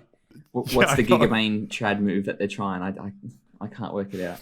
If this is some 4D underwater chess, I ain't even playing. I got no idea what the point of this move is. I think it would be to add music integration, like with songs that you own, so that you can play them while you're gaming or whatever, and stream them maybe with the rights. But I don't know how likely that is. That's the only thing I can think of as to why they've done this. Like, it's the same equivalent of the company I used to work for buying Tidal, and I was like, why? It made no sense. Well, because we covered Epic Games buying something else a few months ago. It might have been at the end of last year. I don't remember what it was that they bought. It was also something musical though. It was. I'm struggling to remember what it was exactly, but it was another one of these semi-notable ones. At least Bandcamp has like a name brand behind it. The other one was something small. I don't remember exactly what it was. Yeah, but at that time we were also like, why? Why? Yeah. I think it was some sort of music creation thing, and we all thought it was just going to be some Fortnite integration, which chances are this probably is as well. I know that I think it was oh god, the people that made Rock Band. I think it was the people that made Rock Band. Oh, Harmonix, yeah. Harmonix. Yeah, they Yeah. did. You're Good right. They memory. bought them last year. I'm Yeah, sure I they made did. the same joke back then, but I'll make the same one now. Do you guys know that Epic Games bought House Party? Do you guys remember that? Oh, you did make this exact same joke. We've had this Yeah, you conversation. bet. Yeah. Yeah. It's still just such a meme in my head. A gaming company buying some shitty security flaw-ridden social media app that just died on arrival. Yeah. We don't know. They Good could come job. back. House Party 2, Fortnite Boogaloo. You know, Tencent owns 40% of Epic Games, by the way. Yeah. That's pretty crazy. You'd think it'd be over like $1 bajillion or something. I like how that also means that 10 10 cents seems- therefore. Fuck, Fuck, sorry. let's just keep You talking go- over each other. Say, That's good. say good your stuff. shit joke, Steve, and then we'll move on. I don't know why they keep calling them 10 cent. They're probably worth a lot more than that now. Fuck's sake. You glad we glad for that? Why did you give him the microphone? I want he my does minute it back. because he keeps it from his namesake of his brother, 50 Cent. That's just good. Why did we give Josh the That's good. microphone? That's good. There we go. That was the alley oop we needed. I was going to say that also means that Tencent owns 40% of what, 3 Tom Hollands? Yeah. That's true. Alright, that was a good one. Thank you. So that's what it's like when it's not a shit joke. Anyway, That's it. So anyway, I was in this I'm out of pharmacy. here. Steve's had it up to here with you. Or as they say in Venezuela, $40 bajillion. Or as True. they say in Spanish, no. or as they say with Russian rubles, 0. Zero, yeah. Uh, Should we bring up that dad joke? That was a pretty good one. You have to say it now. I have to say What? it. What's the difference between a US dollar and a Russian ruble? $1. $1 US, yeah. I remember it being a meme when the World of Warcraft currency surpassed the Venezuelan dollar as like a system of currency. I'm It pretty sure still that's is, past yeah. the Yeah, I'm pretty it's- sure it's past the ruble now as well. You can actually, so there was there are things worth more money that were crafting materials to create things in TF2 on sale for Steam at the moment on the market that is worth more than the Russian rubles, which is Nice. crazy. Like, oh, it's insane. Anyway, the next piece on the news docket this week, one from Games Industry, or Games Industry Biz, sorry, full title of the website. Nintendo domain, please, buys Patrick. what? Full domain, please. Full Is it domain. HTTP. Let me give you the certificate hash. That way you know you're on the right website. Yeah, please, yeah. I want the SSL cert delivered into my hands. It's a physical object, right? As a fungible token, if you would. Yeah. See, unironically, was also going to make an NFT joke. Ah, Anyway, good. Nintendo acquires a company that has only ever worked for Nintendo, and I actually thought was just part of Nintendo. I think I'm the only I didn't one even that... know this was a separate company. That's Yeah, what I mean. I That's sent the it in same. here, and you guys were like, "Oh, I didn't know that wasn't a thing," and I was like, "What?" All right, well, tell us all about it, Josh. Oh, I guess, sure. obviously they what's the company called SRD. They have been basically programming Nintendo games since like I think the original Super Mario Brothers and working on like a huge amount of Donkey things. Kong even. Yeah, Donkey Kong. Actually, if we open the article, Donkey Kong Jr., yeah, Super Mario Brothers, Legend of Zelda, like they've worked on all their major hits, and they were like, hey, why don't we just buy them? So they're like, oh, yeah. It's just Sony and Microsoft have been buying out all these companies. They might come after this company that has done nothing but work for us for 40 years. Pretty much. Nintendo. Like, they bought the guys that did Luigi's Mansion. Actually, that's in the article as well. They bought them a while ago. That was last year. So they bought Vancouver-based studio Next Level Games. So there you go. That's in this article as well. They bought them last year. They owned Next Level for longer than that. No, last year. But yeah, so they only just bought this company like Just imagine Nintendo like retweeting the Microsoft news of acquiring Activision Blizzard with "Hold my beer," and then they buy a company that we all thought was part of Nintendo. That we didn't even know was a different company. Yeah, that's what I mean. Yeah. It's funny because like a lot of people looked at this and went who like exactly what you did, and then a lot of other people were like, oh, I thought they were already part of Nintendo, and I just looked at this and went like, oh, so they've done what every other company does of this age and gone, why are we paying the contractors contracting fees and then in-house them instead? Which is such a software dev problem to have. It's hilarious. Yeah. Does this mean we get full-time jobs? No. No. Do we get holiday pay? What's holiday pay? Also no. In Japan? No. Yeah. I don't really know that there's too much we can add to that. It's more just one of those, kind of stories. Yeah, people listening to this will have no idea who SRD is, and yeah, I don't even know who game programmers. Oh. Nintendo bought a part of Nintendo that we thought was part of Nintendo, but apparently wasn't part of Nintendo, but is now part of Nintendo. There we go. Summed it up. Next up on the docket, an article from Kotaku talking about, I can't believe I'm going to say these words, turning Beyblade into a live-action TV. Wait, was it movie or series? Shoot. Movie. Don't worry, Babe Rose, we're going home. If you think that it's Paramount, it's Paramount too, and after it's because it's Paramount, I kind of have hope because they turned the Sonic movie around into something watchable. Only after the entire world bullied them. Yeah. Does this mean the initial? No, but Seth, you realize what's going to happen, right? They're going to have to do the initial rendering of Beyblades with teeth. They're going to have to do the initial rendering of Beyblades as squares.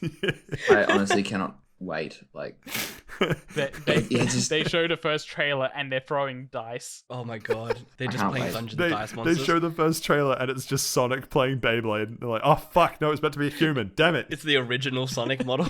Yes. So we might be getting to like the Sonic. I don't even know how to put this into words. Like the cinematic universe, but the primetime Wash cartoon. your mouth out with soap right now. Yeah, we might get like a crossover between Sonic and what's his name, Ty.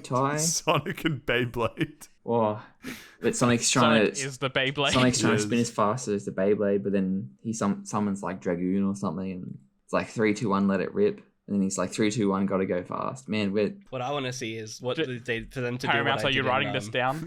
Steve's full of ideas. I want to see what they do, like exactly what I did in primary school, where they go, "Oh, let's play Beyblades," and they pull out like some shitty plastic tub that they paid $30 for the Beyblade things, and then they all go, "Let it rip," and then they stand there and watch one spin out on their own without them never touching, and they go, "Wow, what a fight!" Yeah, we got it banned at our school because people couldn't fucking razor blades on it. I hated it. Oh yeah, people did the same at our school. I wanted to play so they bad. kept holding the Beyblades and like launching them at people. So I don't know if anyone else remembers, but I would love to see Crush Gear also done at some point. Yes, I remember I had an authentic one and I went up against some guy who had the $2 one from Parkley Markets and I just fucking killed it. I remember it just going into 30,000 parts, and then the bell went before class, and you got in trouble because you had to pick it all up. Eat shit, Adrian. I haven't seen you in 20 years, but we had to eat shit. Somehow Adrian just stumbles across this podcast. You've just activated some repressed memories. I like that you and I grew up in what is literally voted the worst suburb in Australia, and you're still somehow flexing on other people with your like privilege. Hey! I went to a Catholic school. My parents are worried. They were right. Yeah, for better or Josh worse. lived in a rich part of town. Rich part of town? What do you mean? I live on the poor side. Oh, we can bet. Yeah, but general was a rich part. Yeah, how about but alright? Oh yeah, nah. Fucking horrible. As long as you don't go places to move, I'm like, I'm not living there anywhere else. Look, as long as you don't go out after dark You don't look. You don't make eye contact with anybody. You don't go out after noon. No, going out at noon's fine. All the bad people. We're gonna have to usually cut sleep this later. anyway. We're not doxing ourselves. I am doxing. I don't live there anymore. But yeah, I can't. Long story short, can't wait for the Beyblades. Hopefully this means like some good Beyblade video games get released because those are always pretty sick. If actually they not lean bad, yeah. into it and make it like good corny, I'd be all for this. Jerry Bruckheimer is expected to produce the film. I can't tell if that's a bit, but if I it's don't know not who a that bit, is. It's not a bit, no. What I reckon they should do, right, is it's so live action that even the Beyblades are actual people, so like the people are just spinning around really fast. Oh, that so would be it's gonna be hilarious. like cats. It's just people in cosplay spinning around. No, they're not even in cosplay. They just got their arms sticking out. They're just in like jeans and a t-shirt. No. They're taped to office chairs. Ooh. So to give Steve and Still the holding audience razor blades. some notion to give Steve and the audience some notion of who Jerry Bruckheimer is. He's been producer on Pirates of the Caribbean, Bad Boys, and National Treasure. All great. Only one of those movies is good, and I'll give you a hint. It's not National Treasure. Say psych right now. National Treasure's okay, but it's not good. The first two Pirates of the Caribbean's alright. Yeah, the first two Pirate Caribbeans are good. Bad I like Boys the is third like one enough. It's funny the first time you watch Bad Boys and you're like, wow, this aged horribly. My favorite Pirates of the Caribbean is Kingdom Hearts. That is Yes. the worst Caribbean part. That's where Yeah, I stopped it playing. is. But yeah. All right, if we finished causing me physical pain, we should probably finish No. the Beyblade chat. All right, so we have some quiet excitement from a few of us. I see someone's parents didn't love them enough to get them Beyblades. Do they have Beyblades in New Zealand, or is it just sheep? Why Spin are sheep. those the only two options? I mean, I don't know. you're right, but why? They're just spinning lamingtons on a plate. With number 8 wire and Stealing our pebbles national attached. dessert, are we? Oh, excuse you. Anyway, finally, That and Pavlova are all we got. Pavlova, Finally. and they just spin the plate. finally, in the news for this week, we had confirmation and I'm pretty sure, first trailer, or first sort of solid look at least, of Pokemon Generation 9. Likely to be set in Spain. We've had a lot Okay, so of just let's clear that takes. up. It's not being actually set in Spain. It's being set in a Spanish region islands. based off Spain. Like they're not going to Sorry, go yes. to yeah. Barcelona Good and point. be like, inspired by Spain. Like how Carlos was inspired by France and Unova was inspired by A pile of shit. the Yeah. US. America, fucking. Just like Johto was inspired by a trash heap. Fuck. Thanks for derailing me more than the Beyblade chat. Sorry. No, I don't think you're wrong though. Anyway, yeah, first trailer dropped. It looks to be a hybrid of Pokemon Legends : Arceus and Sword and Shield, which I think is the overarching thoughts that we really wanted for the follow-on game, if I'm not mistaken. Yeah, it's exactly what we said in the spoiler cast that we Well, released. Pokemon really, gives you will exactly release- what you fucking deserve. realistically, they only showed like 2 minutes pan of the overworld, as well as a picture of the 3 starters and some Pokemon in the overworld as well. Yeah, Gen 3 but- Pokemon confirmed though. Look at that Survivor's scales. Nothing but Yeah, look at shinies. that. Yeah, look at that Cool. Magnemite shine. Like, Hey. I think we should we're putting the cart before the horse here. Like, as much Careful, as Josh. You're sounding You say really that, close to American but- Psycho business card discussion. Yeah. Ooh, Tastefully thick. No. That's getting I- clipped. You say that it's like it's the first thing we saw, but the first thing we saw of Arceus a year before it released is the finished product we got. So Yeah. I mean, I yeah. have fairly high hopes. well, I'm just reading the headlines, bro. You don't have to attack me like that, all right? yeah, Sorry. I'm getting my hopes up at the same time. Like, and I'm gonna get really excited about it, and I know I'm gonna love it regardless. But with See, what we got with Sword and Shield, and what Arceus graphically is, like I'm just sort of, it's not going to be what we want. It's what we deserve. I'm more hopeful for this Pokemon game than I have been since probably Omega Ruby released. So Agreed. I think that this is probably a good step in the right direction, and I think that regardless, I'm going to enjoy it because it's a mainline series Pokemon game, and there's going to be VGC and all these other bits and pieces that I'll just enjoy. So I'm just excited to have another one. There was there was mention of, but not really talked about, that a lot of the towns and cities are also built into the open world that they want to do, which automatically improves it over Jubilife and Arceus. I'm super excited for that transition type thing. Yeah, absolutely. Rather than just having segmented maps, having a clear route and towns and everything in a map that you move around rather than an area that you move around is it's almost like it's what I wanted out of Arceus. Exactly. See, yeah. I would have even been happy if it was like the Final Fantasy 12 approach where the open areas that we explore are the routes, and then like at the end of like you could probably have like 2 or 3 ends of that open area that leads into like either another route or into a city or whatever, and I would have been happy with that sort of thing. But like even integrating them into the open areas is also a really cool thing. Well, there's this small indie game that Nintendo published a couple of years ago called Breath of the Wild, and that's pretty much small indie game developed by a small indie company, Nintendo. I think I've heard that one's getting a sequel soon. The sequel to Breath of the Wild. Nominated for Game Awards. Yeah, one day we'll get it. I think it only sold a couple of copies, so people might not know it. But that was essentially open world in a sense, and I think that's if they could do that kind of open world where like there are essentially. You mean horribly empty? All I'm saying is if Breath of the Wild upgraded their graphics to Pokemon Arceus level, they would have sold more. Oh, so to bring a bit more in it, right? So you say that, Steve, but hopefully the Pokemon is here to bring Elden Ring up to me for a second. So something we were mentioning before was about how everything feels like it's made specific. Let's say you were exploring around in Breath of the Wild, and basically whenever you came into a shrine, the Elden Ring version of that is you found a new boss that's like specifically designed for that area of the map. Well, I sort of like what the shrines are in Breath of the Wild. They're specifically designed for that area. Kind of, except they didn't take more than 3 seconds. Not. You could change those locations of those shrines to anywhere else, and nothing would change. Sorry, I mean like the inside of the shrines are the same. Okay, so you're saying like the bosses suit the environment that they're in. Oh, okay. Yeah. Okay, sorry.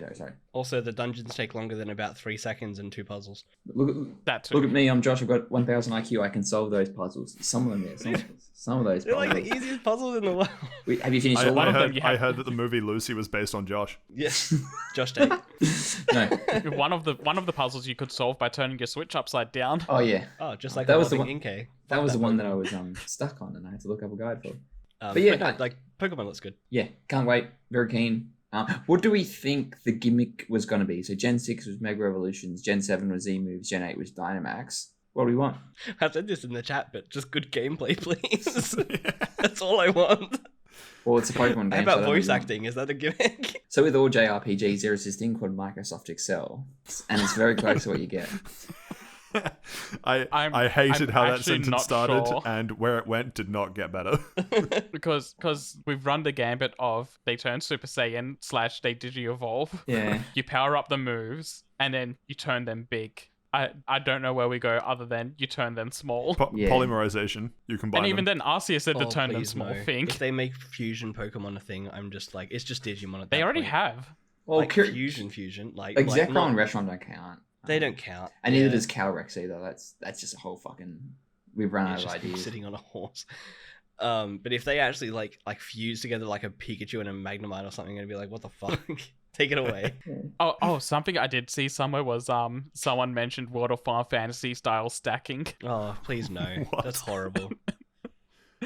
So in World of Final Fantasy, you have like big, medium, and small characters, and you can either have them all out separately, or you can stack them on top of each other to power them up. Oh, so like a Magnemite. They have that. Yeah, basically. Or a Thanks, or a Steven. Beldum. Oh yeah, Metang, yeah. I reckon the gimmick this generation will be like equipment. If you fuse 3 Dittos together, how many Dittos do you have?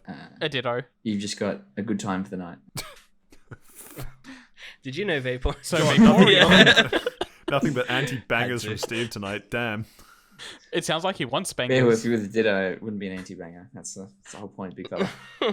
I hate everything about this. I don't know what the gimmick's going to be, but I truly hope that they keep the missions from Arceus, because that was one of the better part of the games. I hope they're not fetch quest missions. I just hope there's missions in general that give you things. Just give me something to do other than walk to Make 8 the towns and NPCs fight 8 interesting things. to talk to. Yeah, like just general Give them voices world for the love of building God, things. please. Give them. Yeah, I voices would be I nice, watched but a not Nuzlocke guaranteed. of Sword and Shield recently, and the part where you get to Pierce and he's supposed to be singing as just Oh, Oh, silent it's just killed silent. me. Oh, it's horrible. Yeah. Yeah, it's so bad. They did something similar to this in Gen 5 where they had a rock band gym leader before and Yeah, they in put Black 2, lyrics into yeah. the background. In Black 2 with Roxelle or whatever. It's Rock, it's just her singing Pokemon Pokemon, but it's something. That was a good game. It's just It her was. literally I love doing that the gym. Poke Rap. 10 out of 10. All right, Gen 5 is now redeemed. Also, every time you beat someone in the background that was playing an instrument, they would take that instrument out of the track. Wow. Yeah. Wow, that's actually really cool. Holy shit. Hopefully, I think it's Chris Pratt that does all the voices. Please, no. You I know thought we what? will pass this Oh, bit. I I saw a don't think thing we will. earlier that said, you know what, Chris Pratt's not that bad, and it had James Corden instead voicing Mario, and you know what, Chris Pratt ain't that bad. Like, I would rather have him than James Corden. Have you seen the Pauly Shaw Pinocchio? No. He really made him a wooden boy. Oh god. He gave him a wooden performance. Oh god. All right. All right, Well, final thoughts on Scarlet Violet. Gut feeling, which starter are you going to pick? We have Fuecoco, Sprigato, and Duckley, is it? Quaxly. Quaxly. Which is where I'm going. I'm going with Quaxly. is it Sprigato? I thought it was Sprigatito. Sprigatito, maybe. Sprigatito. Well, we're not going to get into an Sprigatito? argument on how these Pokemon are pronounced. Asparagus, whatever. Yeah, Asparagus, yeah. Fire I'm starter, gonna pick grass lettuce starter, cat. water starter. You're picking asparagus? Sweet. Yep. Steve? Fire starter, baby. Yeah, Fuecoco. yeah. I'm also Team Fuecoco.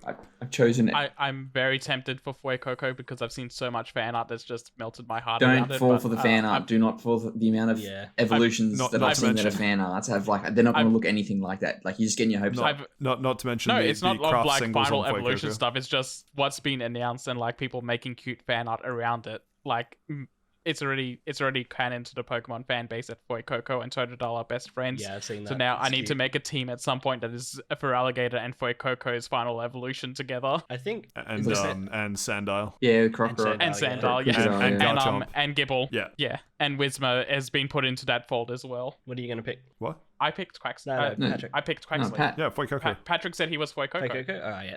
I have another question for you guys then. Scarlet or Violet? Scarlet, baby. Emerald. I'm going Violet. Emerald. Damn it, Patrick.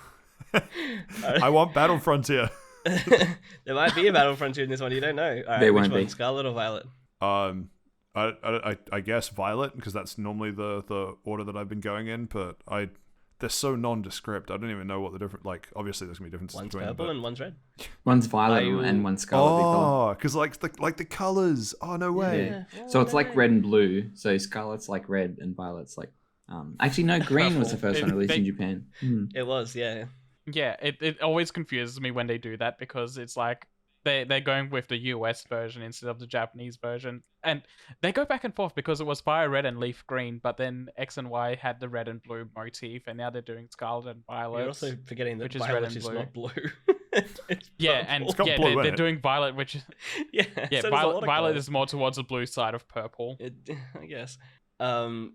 But no, I will probably pick Scarlet just because a lot of people I know are gonna pick Violet. So See, I went the opposite because a lot of people I know are going Scarlet, so I'm going Violet. Well, do you two know each I other? would probably pick purple. Vaguely. No, like vaguely, we just talk to each other on this podcast. Yeah, exactly. But Sweet. yeah. Well, Excited. yeah. No, I think quite a few people are excited for that, ourselves included. We will have to, see what more is announced on its way towards release, which is at the end of this year, and we're all looking forward to that. That brings us to the end of the news this week, and it is time for the audience question. Audience question this week, brought to you by Dan, a champion of the podcast. He writes in, "Hey Kings, love your work with the Thank pod." you. Thanks. Oh, I'm blushing. Josh is also blushing. You can't see it, but he is. Thanks for writing in, Dan. All the best. Genuinely great stuff. Oh, I'm blushing a second time. However, I'd like to lodge a formal complaint on Steve's conceptualization of cereal as a soup and the following broth/chalky milk debacle. Absolutely agree. Don't worry, we've all express our disappointment in It's that. his Chucky Milk Gate. I am utterly We'll beat disappointed, him but up thank you off for stream. speaking your truth, Steve. I don't know about you guys, but I actually lodged a broadcasting standards complaint with my local media organizations just to try and make sure that debate is never referenced again. It's funny we'll have because to I see heard how it we broke go. 3 separate Geneva Convention rules. I protested against Steve coming in this week, but apparently that didn't work. I use my powers of veto. He's part of a union. It's really hard to get him out. Every time you eat a Chucky Milk. Eat a Get us Chucky Milk. Activision for tips.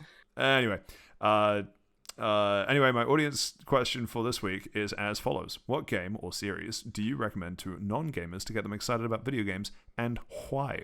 Background is, I like to play some video games with my partner, but it's not usually her thing. Also interested to hear your thoughts on games for couples. Also, Go please first, find understand. attached my Fast Travel Lounge bingo card, which was excellent. We're going to have to find a way to get that. I can out I there. can insert that into the video version. Yeah, we Yeah. could also. I can put also it, post it on the socials yeah, when exactly. the video goes live. Can you put it Yeah, in the it's an excellent bingo the card. description, podcast description? Is that what we do these days? No, we can't. You can't embed Not an as an into image. Can you Yeah. put a link to the image? ASCII art it. Yeah, I can upload it ASCII. to Imager and put it in No, there. ASCII it. ASCII it. Oh my god. Man, what I'll is be this game following face? along at home. I'm very excited. Sincerely, Dan. Thanks, Dan. I So- guess, yeah, this one. So this question's a two-parter, It which is. is more like non-gamers get them excited, and then games for Games for couples. couples. So So my the answer first combines obvious one, both. games for couples, would be It Takes Two, right? Yes, exactly. 100%. Worked for Josh That and was I, gonna didn't be it, my baby? answer. Yeah, no, it was Generally, very good. anything co-op is. But you I'd guys say, got a divorce after that. But We haven't to- finished to it add either. to- we couldn't finish it because Steven's laptop doesn't handle it. It's- but it's it not- was. See, this It was- is the breakdown in communication that It Takes Two tries to talk you through. We could finish it, we just never went back to it. What are you doing on the So weekend, it big fella? was, well, I'll play it. Well, after Elden Ring, so maybe next Oh, week. yeah, I'll see you next year. See you next year. See It next takes year, 3. probably. Valve's out of that one. No, I That's a good 100% one. recommend It Takes Two because it not only is a very easy game to get the grasp of for the most part, its like story is very interesting and humanized, but it also combines each one of the levels has a completely different almost gameplay mechanic that introduces you to like FPS, to puzzle games, to all these different kind of weird things that make games their genre, and they combine it into one. So absolutely, that is a game I highly recommend. Another one would be Overcooked, but Yes. just to get away from the game of the year. But Overcooked, if you don't have good communication with your partner, maybe skip that one. But It's I a very recommend ride or that. die game. It is. I'm actually going to do a cop out answer and answer both at the same time. I think the new Super Mario Brothers games and Super Mario 3D World are good for both instances because platformers I find are very simple games to get people into playing games, and they're also so co-op, Cuphead. which is No, I don't know. As long as they're not a game reviewer, Cuphead is right? not a platformer. Cuphead is a supposed to be a boss rush shooter, but game journalists was were upset and they had to put in platforming I levels. thought it was a Soulsborne. It might as well be. But yeah, platformers are generally easy to get people into like playing games and like understanding them a little bit and just having fun. And I find that the new Super Mario Brothers games and Super Mario 3D World are excellent games to play with people. So like doing a 2-player with your partner would be a pretty chill and fun time. I wanna answer another one very quickly. That just because I think it'll meme on Seth. I would also highly recommend if you have the ability to have 2 consoles or your gaming computer and a console, something along the Fuck lines of this Final guy. Fantasy 14 would also be very good. Honestly, it would be like if you're doing a story based thing together and you can do your dungeons together and quests together, an MMO is not a bad place to start. You reckon I reckon an MMO would be a horrible place to start. Like you would never, or if you've No, because you go at them at your own pace and they're generally pretty chill games. Yeah, and as long as they enjoy the story from it, then it's fine. If you're just trying to rush through because it's an MMO, then maybe you wouldn't like it. But I think if that's a game that interests them, then it's definitely viable. Elden Ring in co-op gets non-gamers excited. It may be a little bit too difficult for a first game. Yeah, I Filtered. wanted to say Borderlands, but if your partner's not like up to more fast-paced games or something that requires more precise controls, then I'd probably go against like FPSs or shooters. But that's just more of a thing of like trying to understand what type of things your partner would be interested in playing, which is why I go with like the very broad. This is a super simple game. Maybe try this out. You can even up you go, Steve. Well, I was gonna say you can even probably, as much as I hate to do this, is a bit of a weird cop out type of thing because I've been playing it. Like you can even do a lot of like story based games that don't even have that much gameplay, like the Persona series. Locked into 100 hours with your partner. Excellent. But you can take it at your own pace. There's pretty much 200 hours. You know what? We were just talking about it. Pokemon is also a very good game to get non-gamers into, like being excited about games. Especially the new ones. They're fucking piss easy. Divinity Original Sin is another very good co-op game if they play D&D. Very similar to that. That is very video gamey though. It is very video gamey, but it is like effectively a tabletop game. And honestly, Monster Hunter is not a bad place to start either. I'd highly disagree with that. I also disagree in that I think Monster Hunter is a game person sort of game because it's kind of obtuse to get into. But when you're into it, it's very much a thing that you can sink a lot of time into. But I think that you're right. The main thing. How much does your partner like math? Well, the main thing with like it's sort of video games. I'm not sure about you guys. Like I consider it like my main hobby and the main source of my time sinking. And I know with my partner, she sort of like watches. What do you mean? What else do you guys do? But my partner will sort of like watch me sort of play things. I'm like, oh, like, do you want to turn? And she's like, no, not really. I'm not really that interested. So bad ending. Yeah, bad ending. So maybe it's about having the conversation about like, do they actually want to play? Like it's. And if they don't want to play, that's fine. And it is what it is. But if you're trying to sort of like force them to play and they're just playing for the sake to make you happy, they probably won't have like a good Maybe experience. You are better off single. Well, if you're single, you have more time for video games. It should be your only true love anyway. Kind of in the same vein of It Takes Two, the Dark Pictures anthology is also very good if your partner likes horror things. That's such a game though. I don't think Dark Pictures. No, they're very narrative. Like you walk. It's very chill. You walk around and try to like just make it through the story. So for those parts, but for like quick action button pressing, otherwise you get bad endings and stuff like that. I kind of disagree. You have to be familiar with the controller. I think they get stuff. more lenient. I think they get more lenient as they go on, and maybe there's some difficulty sliders that me and Jake missed when we played through them. Maybe. But yeah, I do feel like it's a story thing that's kind of like go at a bit your own pace. They're very linear, and you get multiple different endings, so you could play it a couple of times to try and get better runs and different endings. But you can even try things like the minor games that are like really popular but aren't really known as games, like Among Us or something like that. I was actually that'll do wonders for the relationship. I mean, honestly, Yes. it could be really fun. I think, we're obviously missing a lot of very obvious ones that are probably worth mentioning. Like Jackbox is also worth mentioning. I was about to say, like Jackbox, anything that's a social experience. Things like a Mario Kart where you can play with a bunch of people and make it very fun, or even if they're like fighting games, like even like Smash Bros. Pretty much anything that is multiplayer on a Switch is not a bad place to start. Portal would be a good idea. I was trying to avoid competitive stuff because that's like if they're not very into things and like you're much better than them, if you got to take it easy on them, otherwise you're just going to make them have a bad time. Well, yes, but they also don't necessarily, like, if they're just trying to get into video games, you can be like, hey, give this a go, like I'll watch and I'll help you, or I'll, you can play it with like a bunch of your friends. Here it is, here's some controls, have a go, and then just watch them. Like, they'll enjoy themselves if it's for people at their similar skill level as well. Yeah, like fighting games, getting into them and just mashing buttons feels very fun. But it definitely is sort of a bit awkward when you'll be at like a dinner party or a party or something, and someone's like, yeah, let's play Smash or Mario Kart or something, and they're all a bunch of casual players, and you're like coming first every single race, and it's like, okay. Just take it easy. Yeah. Have a few extra But years. I'm not going to sit there and let them win. You're at a dinner party and someone goes like, yo, let's play Smash. This is why no one comes to your place, Steve. Yeah, Good. and you push your glasses up on your nose and you're like, okay, let's go. And Turn the cap around. Yeah. You can even Let's play a nice, fun, casual game. Pick the absolute top tier character. And you comment on every matchup before you play. Oh, why did you choose that character? They're bad against me. I don't know what they are. What game are they from? Games. This isn't a game. You could even like take you picked Wolf? Oh, okay. I wouldn't, but all right. Your funeral. What do you mean we're not going to play on Final Destination? Oh, that's a pretty slow character there. Bowser. I'm sure don't want to go with Yoshi. We could even take it even a bit and remove the video game element, like with interactive stories, like with the Telltale series, with the Walking Dead or the Wolf Among Us, or they've even got like a good Batman series if they're into superhero kind of things.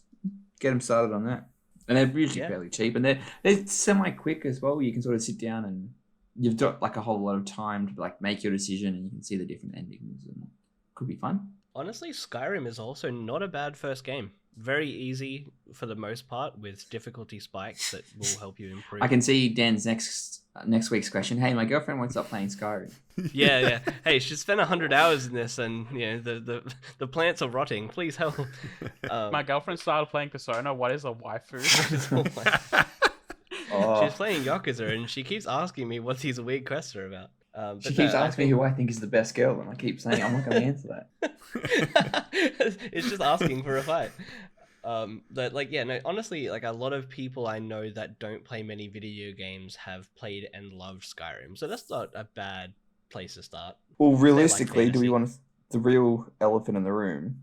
Animal Crossing. Yeah, actually, I'm surprised I didn't get absolutely. The only problem with Animal Crossing is it becomes an addiction, and then it becomes, why am I doing this? I don't want to do this anymore, and you stop playing it entirely. Well, it can be even like Stardew Valley too. Or you do what I did, do everything for an event that happened in the month, get burnt out, and then never play it again. Yeah. Portal's also quite a good first game. Yeah, very fun. Portal's disagree. good. Disagree? Really? Yeah. It's very easily explained, and it's just a puzzle game. But I think Portal just the problem. eases you into it. That's the problem, though, is that I don't know. I've been building towards a monologue, and I'm trying not to just monologue for like 5 minutes. But go for it. I have some thoughts on this. So I've always been a gamer. Says while holding his Mountain Dew. Yeah. So what I've found is that typically people who don't organically just become involved with video games either haven't found a game that has hooked them or don't generally understand the point of video games. And so for me, a lot of the non-gamers that have gotten into video games have done so for one of two reasons. Either it's because they've seen something that looks really fun to do and they want to try it, or it's because what they are doing on screen is a significant departure, either emotionally or gameplay-wise, that is just a departure from what would otherwise be, some sort of boring reality. And that one's more kind of like when it's winter in Dunedin and there's not much else to do because, it's fucking cold outside and you can't really do much, you start looking for entertainment from other places. And so it seems like you guys have talked about both pathways, in that on one hand you have games that you're playing together, either both at the same time or both experiencing at the same time across two different consoles, as well as games that you would do in more kind of pass the controller style, or games that you experience together but only one at a time.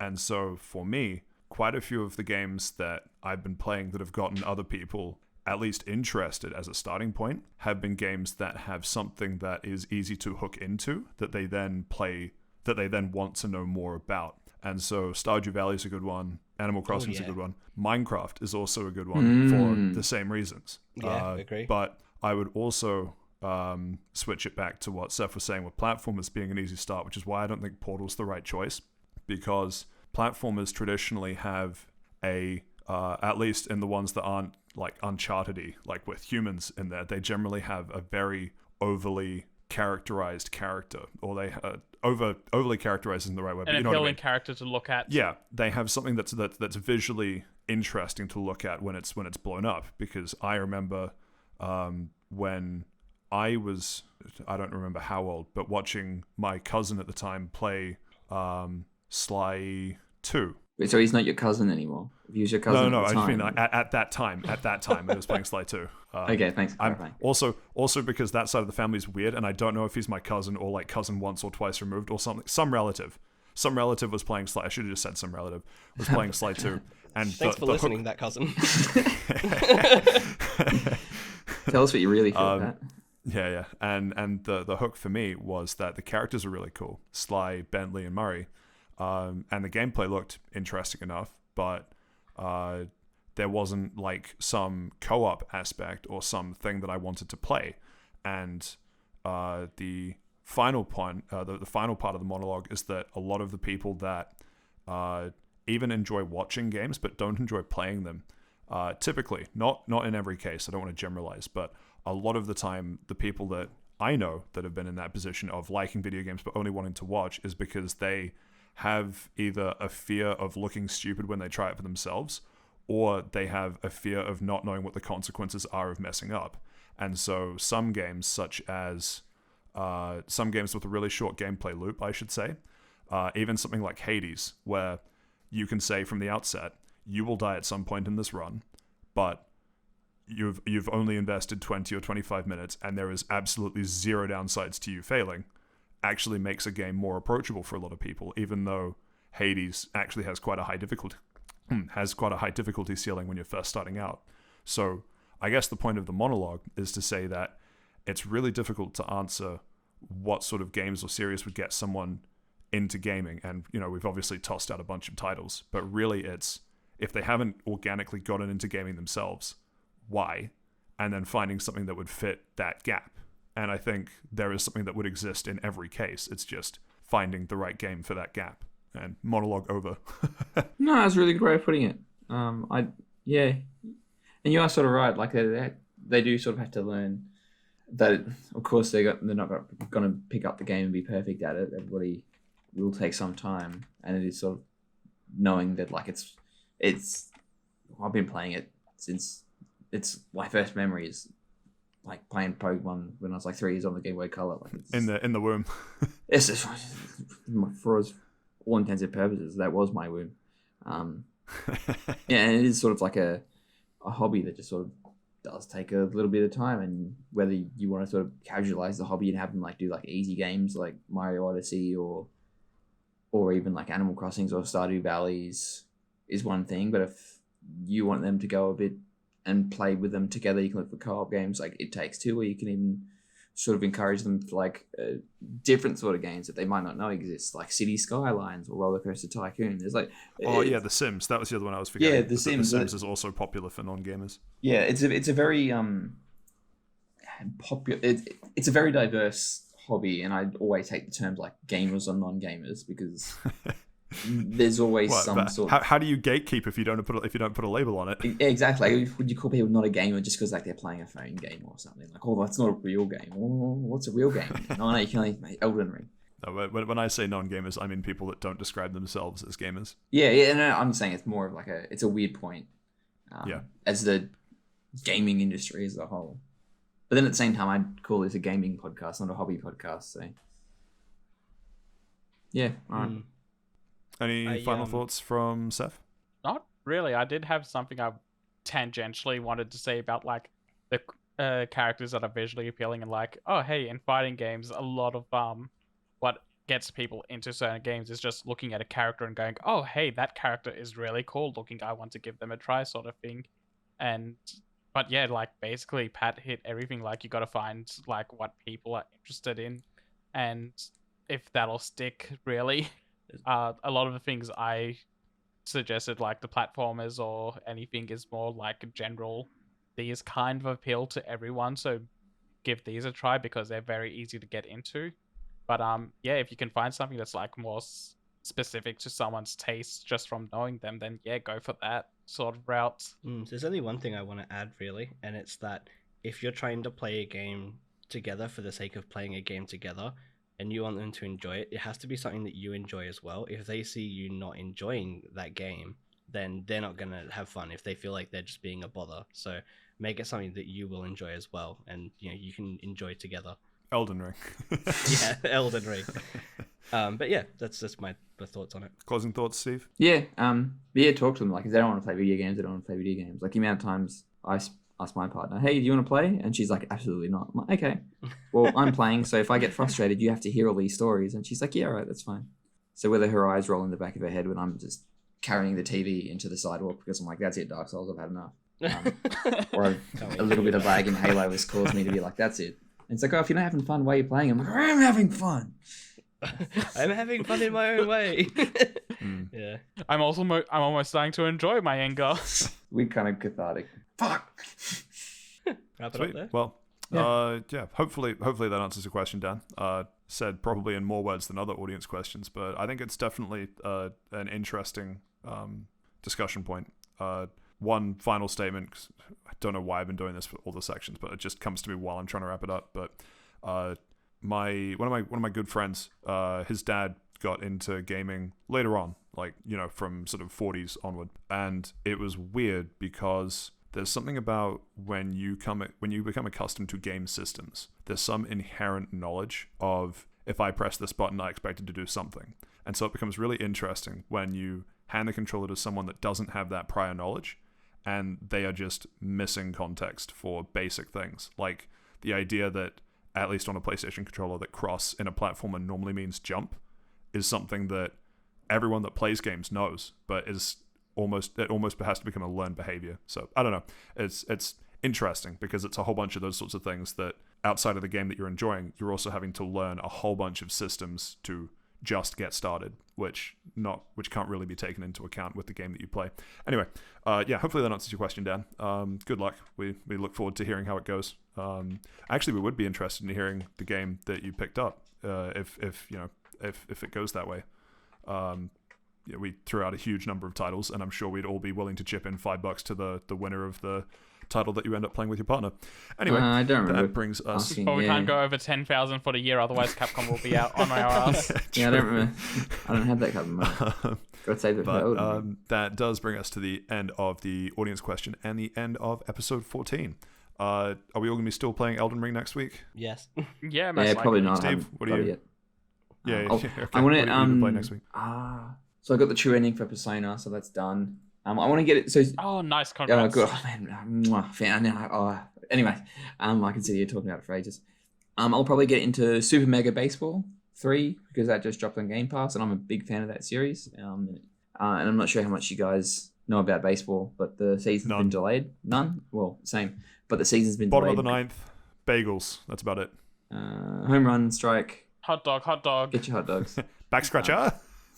Yeah, but they've delayed the MLB Major League Baseball series because of this player union things. And I do sort of like to watch a baseball game every now and then, but they're just so fucking loud. Yeah, but anyway, too long didn't read. I'll be playing Dark Souls and Super Mega Baseball 3. Sweet. Well, if you have an audience question that you'd like us to answer, you can send it to our mailbag at fasttravellounge@gmail.com. We're also on Twitter at fasttravellounge -1 of the L's, and Facebook at fasttravellounge. If you like what you've been hearing, feel free to show your appreciation or support, follow, like, subscribe, whatever the relevant term is for where you're listening. And Smash that bell. smash the bell indeed. Anyway, I've been Patrick. I've been joined by Saif, Steve, and Josh. This has been Fast Travel Lounge episode 14. Thank you for listening, and we'll see you next week. Goodbye. Happy birthday, Autumn.